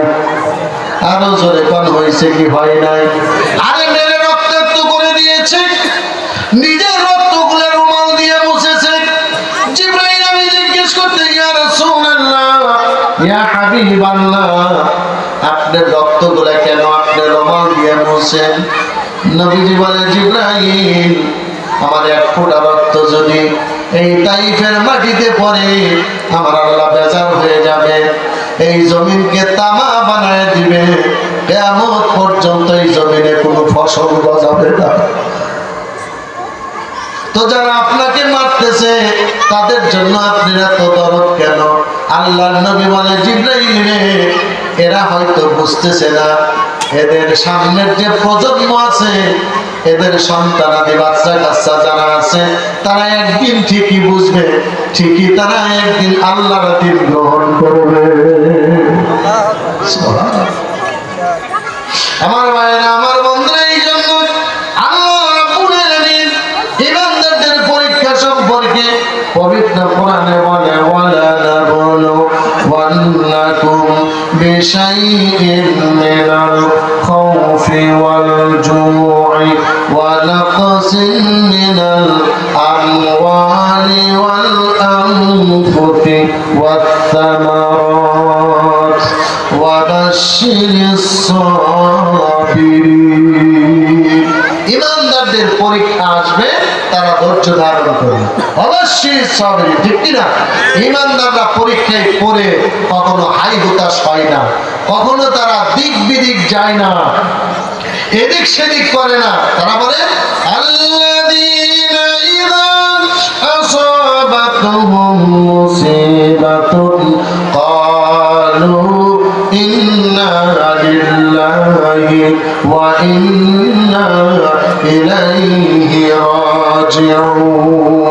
ঈমানদারদের পরীক্ষা আসলে ঈমানদাররা সর্বোচ্চ ধৈর্য ধারণ করে আর বলে, ক্বালু ইন্না লিল্লাহ, আল্লাহ আমরা তো তোমার জন্য, ওয়া ইন্না ইলাইহি রাজিউন, এবং তোমার কাছে আমরা ফিরে যাব। জোরে জোরে কোন সুবহানাল্লাহ।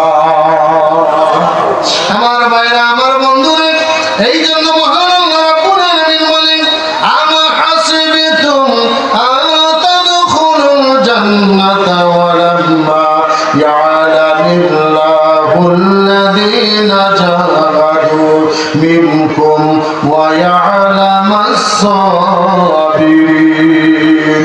তোমরা কি ধারণা করেছো তোমরা জান্নাতে প্রবেশ করবে, অথচ তোমাদের মধ্য হতে কারা আল্লাহর রাস্তায় জিহাদ করে তাদের ব্যাপারে আল্লাহ অবশ্যই খবর নেবেন, অবশ্যই তাদেরকে পরীক্ষা করবেন। নিশ্চয় আল্লাহ রাব্বুল আলামিন ধৈর্যশীলদের সঙ্গে আছেন। যদি বলেন সুবহানাল্লাহ। আল্লাহ বলেন ইন্নাল্লাহা মা'আস সাবিরিন, আমি ধৈর্যশীলদের সাথে আছি। সুবহানাল্লাহ। আমরা ধৈর্য ধারণ করছি না? কি বলেন? ধৈর্য ধারণ করছি না? ধৈর্যের রেজাল্ট, ধৈর্যের ফল আল্লাহ আমাদেরকে দিয়েছে, দেশবাসীকে দিয়েছে। জয় বলি আল্লাহু আকবার। আমার ভাইরা, আমার বন্ধুরা, আসুন সামনে চলুন। আল্লাহ নবী সাল্লাল্লাহু আলাইহি ওয়াসাল্লাম কালিমার দাওয়াত দিলেন। রাসূলুল্লাহর কালিমার দাওয়াত শুনে ইসলামের সর্বপ্রথম নারীদের মধ্যে যিনি শহীদ হয়েছেন, এই শহীদের নাম হলো হযরতে সুমাইয়া রাদিয়াল্লাহু তাআলা আনহা। কি নাম জোরে বলুন? হযরতে সুমাইয়া। নামটা মুখস্থ রাখবেন। নামটা কি জোরে বলুন? হযরতে সুমাইয়া রাদিয়াল্লাহু তাআলা আনহা। মায়েদের মধ্যে সর্বপ্রথম ইসলামের জন্য যিনি শাহাদত বরণ করেন, তিনি একা শাহাদত বরণ করেন নাই, তার স্বামী সহ শাহাদত বরণ করেছে। আল্লাহু আকবার। পর্দার অন্তরালের মা বোনেরা লক্ষ্য করে শুনুন, হযরতে সুমাইয়া কালিমা পড়েছে। আবু জেহেল তার দলবল নিয়ে এরপরে সুমাইয়ার বাড়ি এসেছে সন্ত্রাসী আক্রমণ করার জন্য। এরপরে সুমাইয়ার বাড়ি সুমাইয়াকে আক্রমণ করলেন।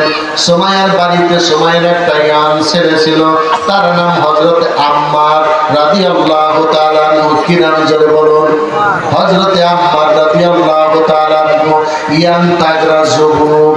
এরপরে হযরতে আবু জাহেল দলবল দিয়ে আম্মারকে মারলেন, ইচ্ছা মতো মারলেন, মেরে রক্তাক্ত করলেন। হযরতে আম্মার অজ্ঞান হয়ে পড়ে রইল। এবার সুমাইয়াকে বাড়ির ভিতর দিকে ডাকলেন, ডেকে ডেকে বলতেছে, সুমাইয়া, তোমার কলিজার টুকরা সন্তান হযরত আম্মারকে মেরে রক্তাক্ত করেছি। তুমিও যদি আমাদের কথা না শোনো, তুমিও যদি ঈমানকে ছেড়ে না দাও, তাহলে তোমার সন্তানের যে গতি হয়েছে তোমারও সেই গতি হবে। কথা ঠিক কিনা? ঢাকার একটা ঘটনা আপনারা শুনছিলেন, ছেলে বিএনপি করে, পুলিশ ছেলেকে ধরতে আইছে, ছেলেকে পাই নাই, ছেলের পিতাকে হত্যা করেছে। এইটা খুব ভাইরাল হয়েছিল, দেখছেন না আপনারা? খুব ভাইরাল হয়েছে। এবার দেখেন আবু জেহেল কি করে, আর আমাদের দেশের জালিমরা কি করছে, একেবারে হুবহুব মিল আছে। আমার মায়ের আম্মাকে রক্তাক্ত করে মাকে ডেকে বললেন, সুমাইয়া রে, তোমার কলিজার টুকরা সন্তানের দিকে তাকায় দেখো তার কি অবস্থা হয়েছে। তুমি যদি আমাদের কথা না শোনো, তোমার অবস্থা এই হবে।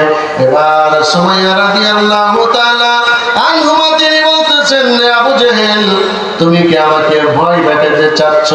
তুমি মনে রেখো, ঈমানদাররা কখনো ভয় পায় না। হযরতে সুমাইয়ার আরেকটা বাচ্চা ছিল, তাকে ধরলো, উমাইয়ার কাপড় খুলে উলঙ্গ করলো। বাচ্চাটাকে বলতেছে, যতক্ষণ পর্যন্ত তুমি তোমার মায়ের লজ্জাস্থানের দিকে তাকায় থাকবা, ততক্ষণ তোমার মা বেঁচে থাকবে। যখন তুমি তাকাইবা না, তখন তোমার মাকে আমরা হত্যা করব। সুমাইয়া বলতেছে, কলিজার টুকরা সন্তান, আমি মরে যাব, মরার সময় হয়ে গেছে, কারণ আল্লাহর জান্নাতের সুঘ্রাণ আমার নাকের মধ্যে চলে আসছে। তুমি এই কাজ করো না, ওরা আমাকে মেরে ফেল। সন্তান মুখ ঘুরাইলেন, আবু জাহেলের দলবল সুমাইয়াকে অত্যাচার করলেন, নির্যাতন করলেন। লোহার রড গরম করে যৌনাঙ্গের ভিতর দিয়ে তাকে ঢুকাইয়া দিলেন। মুহূর্তের মধ্যে সুমাইয়া শহীদ হয়ে গেল। এরপরে সুমাইয়ার স্বামী হযরত ইয়াসার রাদিয়াল্লাহু তাআলা এই খবর পেয়ে তিনি দৌড়ায় আসলেন। একটা উঠে উঠে সওয়ার হয়ে আসার পরে বাড়ির উঠানেই কলিজার টুকরা সন্তানের রক্ত মাখা দেহ, নিথর দেহ উপরে আছে, শ্বাস প্রশ্বাসটা শুধু চালু আছে। এরপরে বাড়ির মধ্যে ঢুকলেন, ঢুকে দেখলেন প্রাণের স্ত্রী শহীদ হয়ে গেছে। উলঙ্গ অবস্থায় নিজের কাপড় খুলে স্ত্রীকে ঢেকে দিলেন। এরপরে আবু জেহেলের দলপর তাকে আটকায় ফেললো, বেঁধে ফেললো। বলতেছে ইয়াসার রে, যদি আমাদের কথা শোনো তাহলে বেঁচে যাইবে, আর যদি আমাদের কথা না শোনো তোমার ছেলের যে গতি হয়েছে, তোমার স্ত্রীর যে গতি হয়েছে, তোমারও সেই গতি হবে। হযরত ইয়াসার রাদিয়াল্লাহু তাআলা আনহু দীপ্ত কণ্ঠে ঈমানের বলে বলিয়ান হয়ে হাত উঁচু করে এই শাহাদাত আঙ্গুলটা আসমানের দিকে উঠাইয়া তিনি বারবার বলতে লাগলেন, আশহাদু আল্লা ইলাহা ইল্লাল্লাহু ওয়াহদাহু লা শারীকা লাহু ওয়া আশহাদু আন্না মুহাম্মাদান আবদুহু ওয়া রাসূলুহু।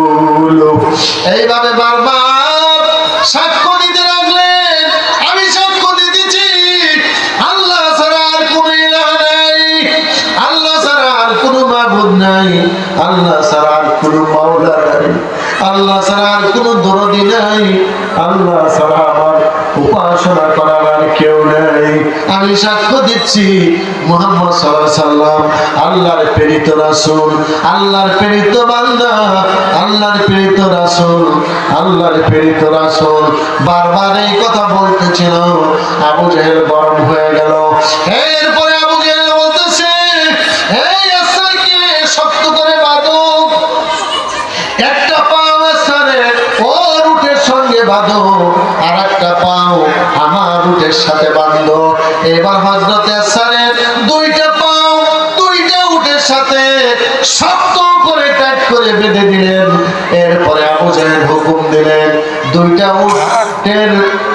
উটকে তোমরা চাবুক মেরে দুই দিকে দুইটা উটকে পরিচালনা করো। এবার উটেরকে চাবুক মারতে লাগলেন, দুইটা উট দুই দিকে ছুটতে লাগলো। হযরত ইয়াসার রাদিয়াল্লাহু তাআলা আনহু কালেমা পড়তে পড়তে একটি জীবন্ত মানুষ মুহূর্তের মধ্যে মাঝখান থেকে দুই খণ্ড হয়ে গেল। একটা জীবন্ত মানুষ মাঝখান থেকে দুটি টুকরো হয়ে গেল। কিন্তু অন্যায়ের কাছে মাথা নত করলেন না, ঈমানটাকে বিক্রি করলেন না, ঈমানের জান্নাতটাকে তিনি উপরের দিকে উঠাইয়া রাখলেন। জোরে জোরে কোন সুবহানাল্লাহ। আমার ভাইয়েরা, আমার বন্ধুরা, এটা হলো ঈমানদারের পরীক্ষা। আমাদেরকে আল্লাহ পরীক্ষা করবেন। ওয়ালা নাবলুওয়ান্নাকুম বিশাইইন মিনাল খাউফি ওয়াল জু। আল্লাহ রাব্বুল আলামিন আমাদেরকে পরীক্ষা করবেন ভয় দিয়ে। এক নম্বরে কি? ভয় দিয়ে ঈমানদারদেরকে পরীক্ষা করবেন। ভয় আছে না? আমাদের জানের ভয় আছে, আমাদের মালের ভয় আছে, আমাদের মান সম্মানের ভয় আছে, আমাদের জেলের ভয় আছে, আমাদের হুমকি দামকি আছে, বিভিন্ন রকমের ভয় আছে। আগে আমি বুঝি নাই যে ভয় দিয়ে আল্লাহ কেমনে পরীক্ষা করবে, কারণ ঈমানদাররা তো আল্লাহকে ভয় করে। তাফসীর করে বুঝলাম যে কি ভয় দিয়ে আল্লাহ মানুষকে ঈমানের পরীক্ষা করবে। বিগত দিনে দেখেছি মামলার ভয় দেখে মানুষগুলোকে জালিমের দলের অন্তর্ভুক্ত করেছে। কথা বলেন ঠিক কিনা? জেল জুলুমের ভয় দেখে জালিমরা কারাগারে বন্দী করে তাদের তরবারি করেছে। করছে কিনা? করছে।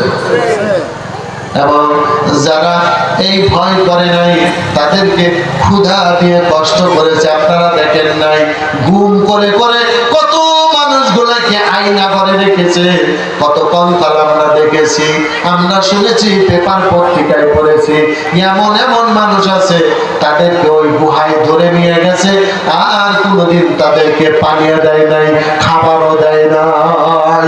পানির জন্য ছটফট করতে করতে ওই আয়না ঘরে ঢুকে ঢুকে তারা মরে গিয়েছে। কথা বলেন ঠিক কিনা? এই জন্য রাহমাতুল্লিল আলামিন বিশ্বনবী এই হাদিসটি হযরত বেলাল বর্ণনা করেছেন। হযরত বেলাল রাদিয়াল্লাহু তাআলা আনহু বলেন, আমি আর আল্লাহর নবী এমন এক টুকরা জিনিস দুইজনে খেয়ে 1 মাস জীবন যাপন করেছি, যেই খাবারের টুকরাটা আমাদের বগল তলায় দিলে পরে বাইরে থেকে দেখা যাইত না, এরকম ছোট্ট একটা খাবারের টুকরা আমি আর আমার নবী দুইজনে 1 মাস পর্যন্ত খেয়ে জীবন যাপন করেছি। জোরে কোন সুবহানাল্লাহ। আমার ভাইরা, আমার বন্ধুরা, রাহমাতুল্লিল আলামিন বিশ্ব নবী যাকে আল্লাহ রাব্বুল আলামিন হাবিবুল্লাহ বলেছেন, তাকেও আল্লাহ রাব্বুল আলামিন পরীক্ষা করছেন, কি করেন নাই?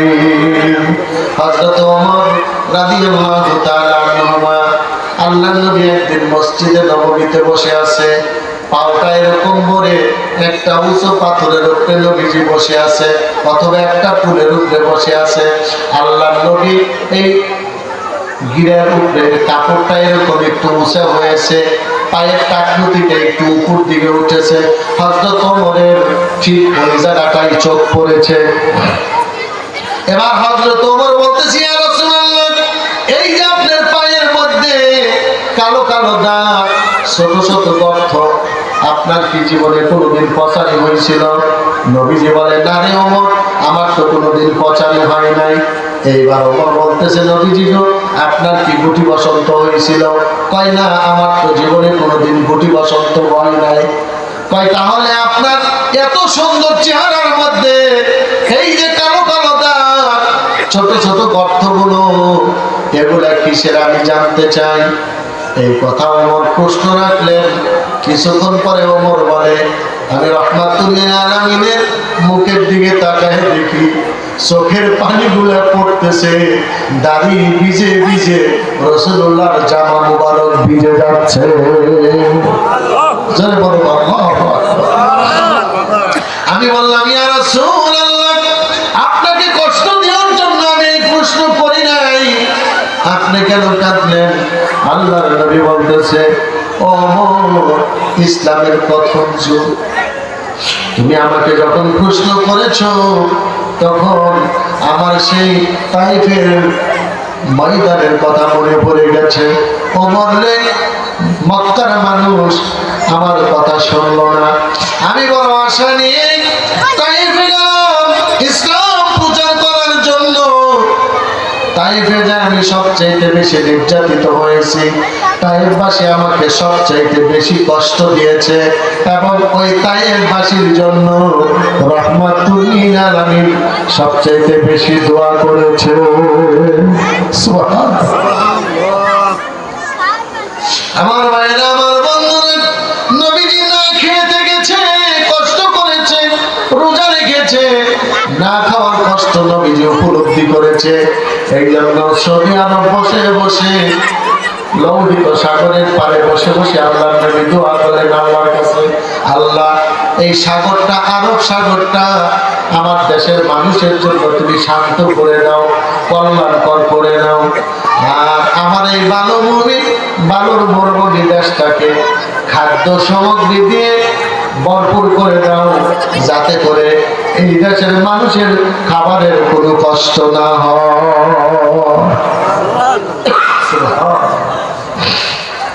আল্লাহর নবী বললেন, আমি তাইফে গেলাম ইসলামের দাওয়াত দেওয়ার জন্য,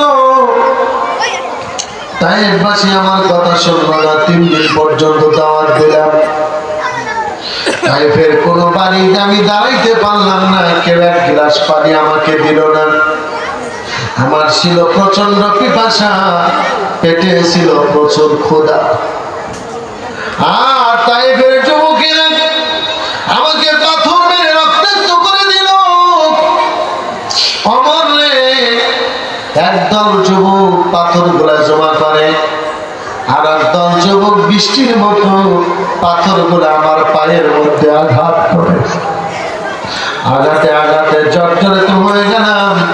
দুইবার পর্যন্ত নবীজি তায়েফের ময়দানে জ্ঞান হারিয়ে ফেলেছে। তায়েফের রক্ত দিয়ে রাসূলুল্লাহর জুতাগুলো লাল হয়ে গিয়েছে। এরপরে এই ক্ষত হলো আমার সে তায়েফের ক্ষতগুলারে অমর। আল্লাহর নবী 3 দিন পর্যন্ত তায়েফে মার খেয়ে হাইটে আসতে পারে না মক্কা। একটা আঙ্গুরের বাগান দেখে ওই আঙ্গুরের বাগানের কিনারে একটা পাথর দেখলেন রাহমাতুল লিল আলামিন। বিশ্বনবী পাথরের মধ্যে বসে পড়লেন। আমার আল্লাহ পাথরকে ডেকে বলল, পাথর তুমি হয়তো নরম, তুমি শক্ত, কিন্তু রাহমাতুল লিল আলামিন ক্লান্ত অবস্থায় বসেছে, তোরার মতো নরম হয়ে যাও। বললে আমি তায়েফ থেকে আসলাম, আসার পরে আমার পায়ের মধ্যে ছোট্ট ছোট্ট কচি পাথরগুলা, এই পাথরগুলা খেজুরের কাঁটা দিয়ে বের করা হলো। এরপরে আমি আল্লাহর কাছে দোয়া করলাম, আল্লাহ তোমার দিন প্রচার করার জন্য তায়েফে গেলাম, আমি নির্দোষ মানুষ, আমাকে মেরে রক্তাক্ত করে দিল। আমার এই দাগগুলা ক্ষতগুলা চিহ্ন আমার শরীরের মধ্যে তুমি মিশিয়ে দিও না। এই ক্ষতগুলা যাতে কিয়ামত পর্যন্ত আমার শরীরের মধ্যে থাকে, আমি আল্লাহর কাছে এই দোয়া করলাম। ওমর জিজ্ঞেস করলো, ইয়া রাসূলুল্লাহ আপনি কেন এই দোয়া করলেন? ক্ষতগুলা আপনার শরীরের মধ্যে থাক, কেন দোয়া করলেন? আপনি যদি দোয়া করতেন আল্লাহ ক্ষতগুলা শরীরের দাগগুলা মিশিয়ে দিত। আল্লাহ নবী বলল, ওমর রে আমি তো তা করি নাই, আমার এই ক্ষতগুলা থাকবে, চিহ্নগুলা থাকবে। কিয়ামতের ময়দানে মুসিবতের দিনে যেদিন হাসরের ময়দান শুরু হয়ে যাবে, আমার গুনাহগার উম্মতগুলো যেদিন দিক বিদিক ঘোরাফেরা করতে থাকবে, তারা একবার ঈসার কাছে যাবে, একবার মুসার কাছে যাবে, একবার ইব্রাহিমের কাছে যাবে, একবার আইয়ুব নবীর কাছে যাবে, এরকম দৌড়াদৌড়ি করতে থাকবে। ওমর সেদিন আল্লাহর দরবারে কেউ দাঁড়ানোর জন্য সাহস পাবে না। সেদিন আল্লাহর সাথে কেউ কথা বলতে সাহস পাবে না রে ওমর। সমস্ত নবীরা নফসি নফসি বলে সিজদায় পড়ে থাকবে, একমাত্র মুহাম্মদুর রাসূলুল্লাহ সাল্লাল্লাহু আলাইহি ওয়াসাল্লাম আল্লাহর সাথে কথা বলার সেদিন পারমিশন পাবে। তাছাড়া কোন নবী আল্লাহর সাথে কথা বলার পারমিশন পাবে না।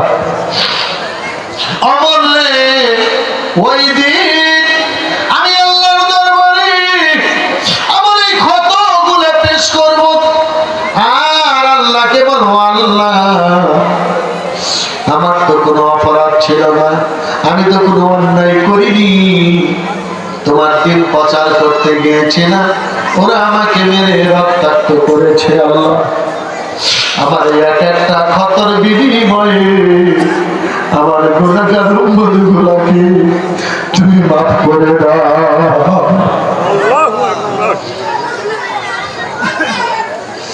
ওমর বলতেছি, ইয়া রাসূলুল্লাহ ওমরও কাঁদতেছে, ওমরও কাঁদতেছে, ইয়া রাসূলুল্লাহ এই জন্য বুঝি কথাগুলো আপনি আল্লাহর কাছে চেয়ে রেখেছেন। আল্লাহর নবী বলে, হ্যাঁ রে ওমর এই জন্য আমি চেয়ে রেখেছি, কারণ এক একটা ক্ষতর বিনিময়ে আমি আল্লাহর কাছে বলবো, আল্লাহ আমার এক একটা ক্ষতর বিনিময়ে আমার এই পাপী গুনাহগার উম্মতগুলোকে তুমি মাফ করে দাও।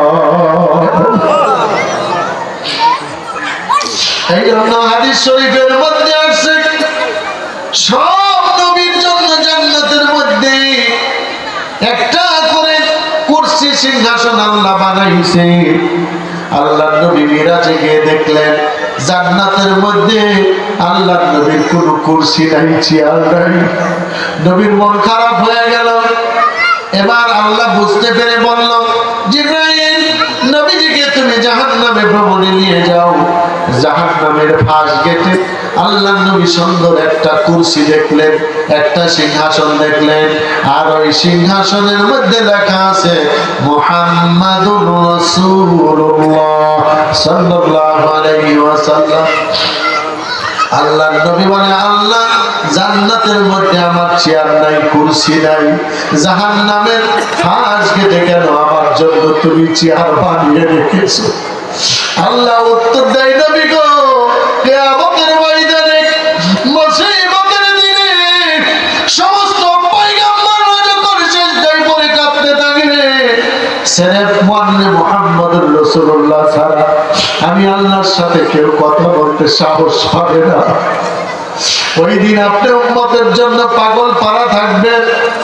বাচ্চা ওয়ালা মুরগি যেমন চিরার পিছনে ওড়াল দেয়, আপনি গুনাহগার উম্মতের জন্য এরকম ছটফট করতে থাকবেন, কাঁদতে থাকবেন। আর একবার মিজানের দিকে যাবেন, একবার পৌঁছরাতের দিকে যাবেন, একবার জান্নাতের দিকে যাবেন, আবার জাহান্নামের দিকে আপনি দৌড়াদৌড়ি করতে থাকবেন। এই জন্য আমি আল্লাহ আপনার চেয়ারটা জাহান্নামের ফাঁস গেটে রেখেছি। আমি বলবো, আমার পয়গম্বর আমার বন্ধুকে জাহান্নামের ফাঁস গেটের চেয়ারে বসায় দাও, ওখান থেকে বেছে বেছে আমার নবী তার উম্মত গুলাকে যাচাই করে জান্নাতের মধ্যে পাঠায় দিব।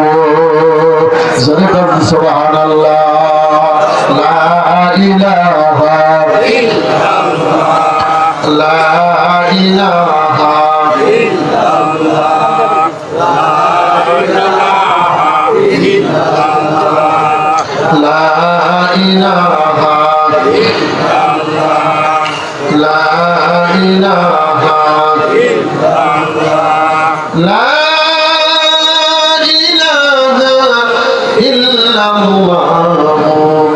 মুহাম্মাদুর রাসূলুল্লাহ সাল্লাল্লাহু আলাইহি ওয়াসাল্লাম। আমার ভাইরা, আমার বন্ধুরা, তাহলে আমার আলোচনা ছিল ঈমানদারের পরীক্ষা। পরীক্ষা দিতে আমরা প্রস্তুত আছি তো ইনশাআল্লাহ? হ্যাঁ, যে কোনো অবস্থা আল্লাহ আমাদেরকে যেভাবেই পরীক্ষা করুক, আমরা আল্লাহর কাছে পরীক্ষা দিয়ে উত্তীর্ণ হয়ে প্রকৃত ঈমানদার হয়ে আল্লাহর জান্নাত লাভ করতে চাই, ঠিক কি না? আল্লাহ আমাদের সকলকে সেই পাক্কা পরীক্ষিত ঈমানদার হিসাবে কবুল করুক, বলি আমিন। আমাদের প্রধান বক্তা এসে গেছে, আমরা একটু স্লোগান দেই, নারে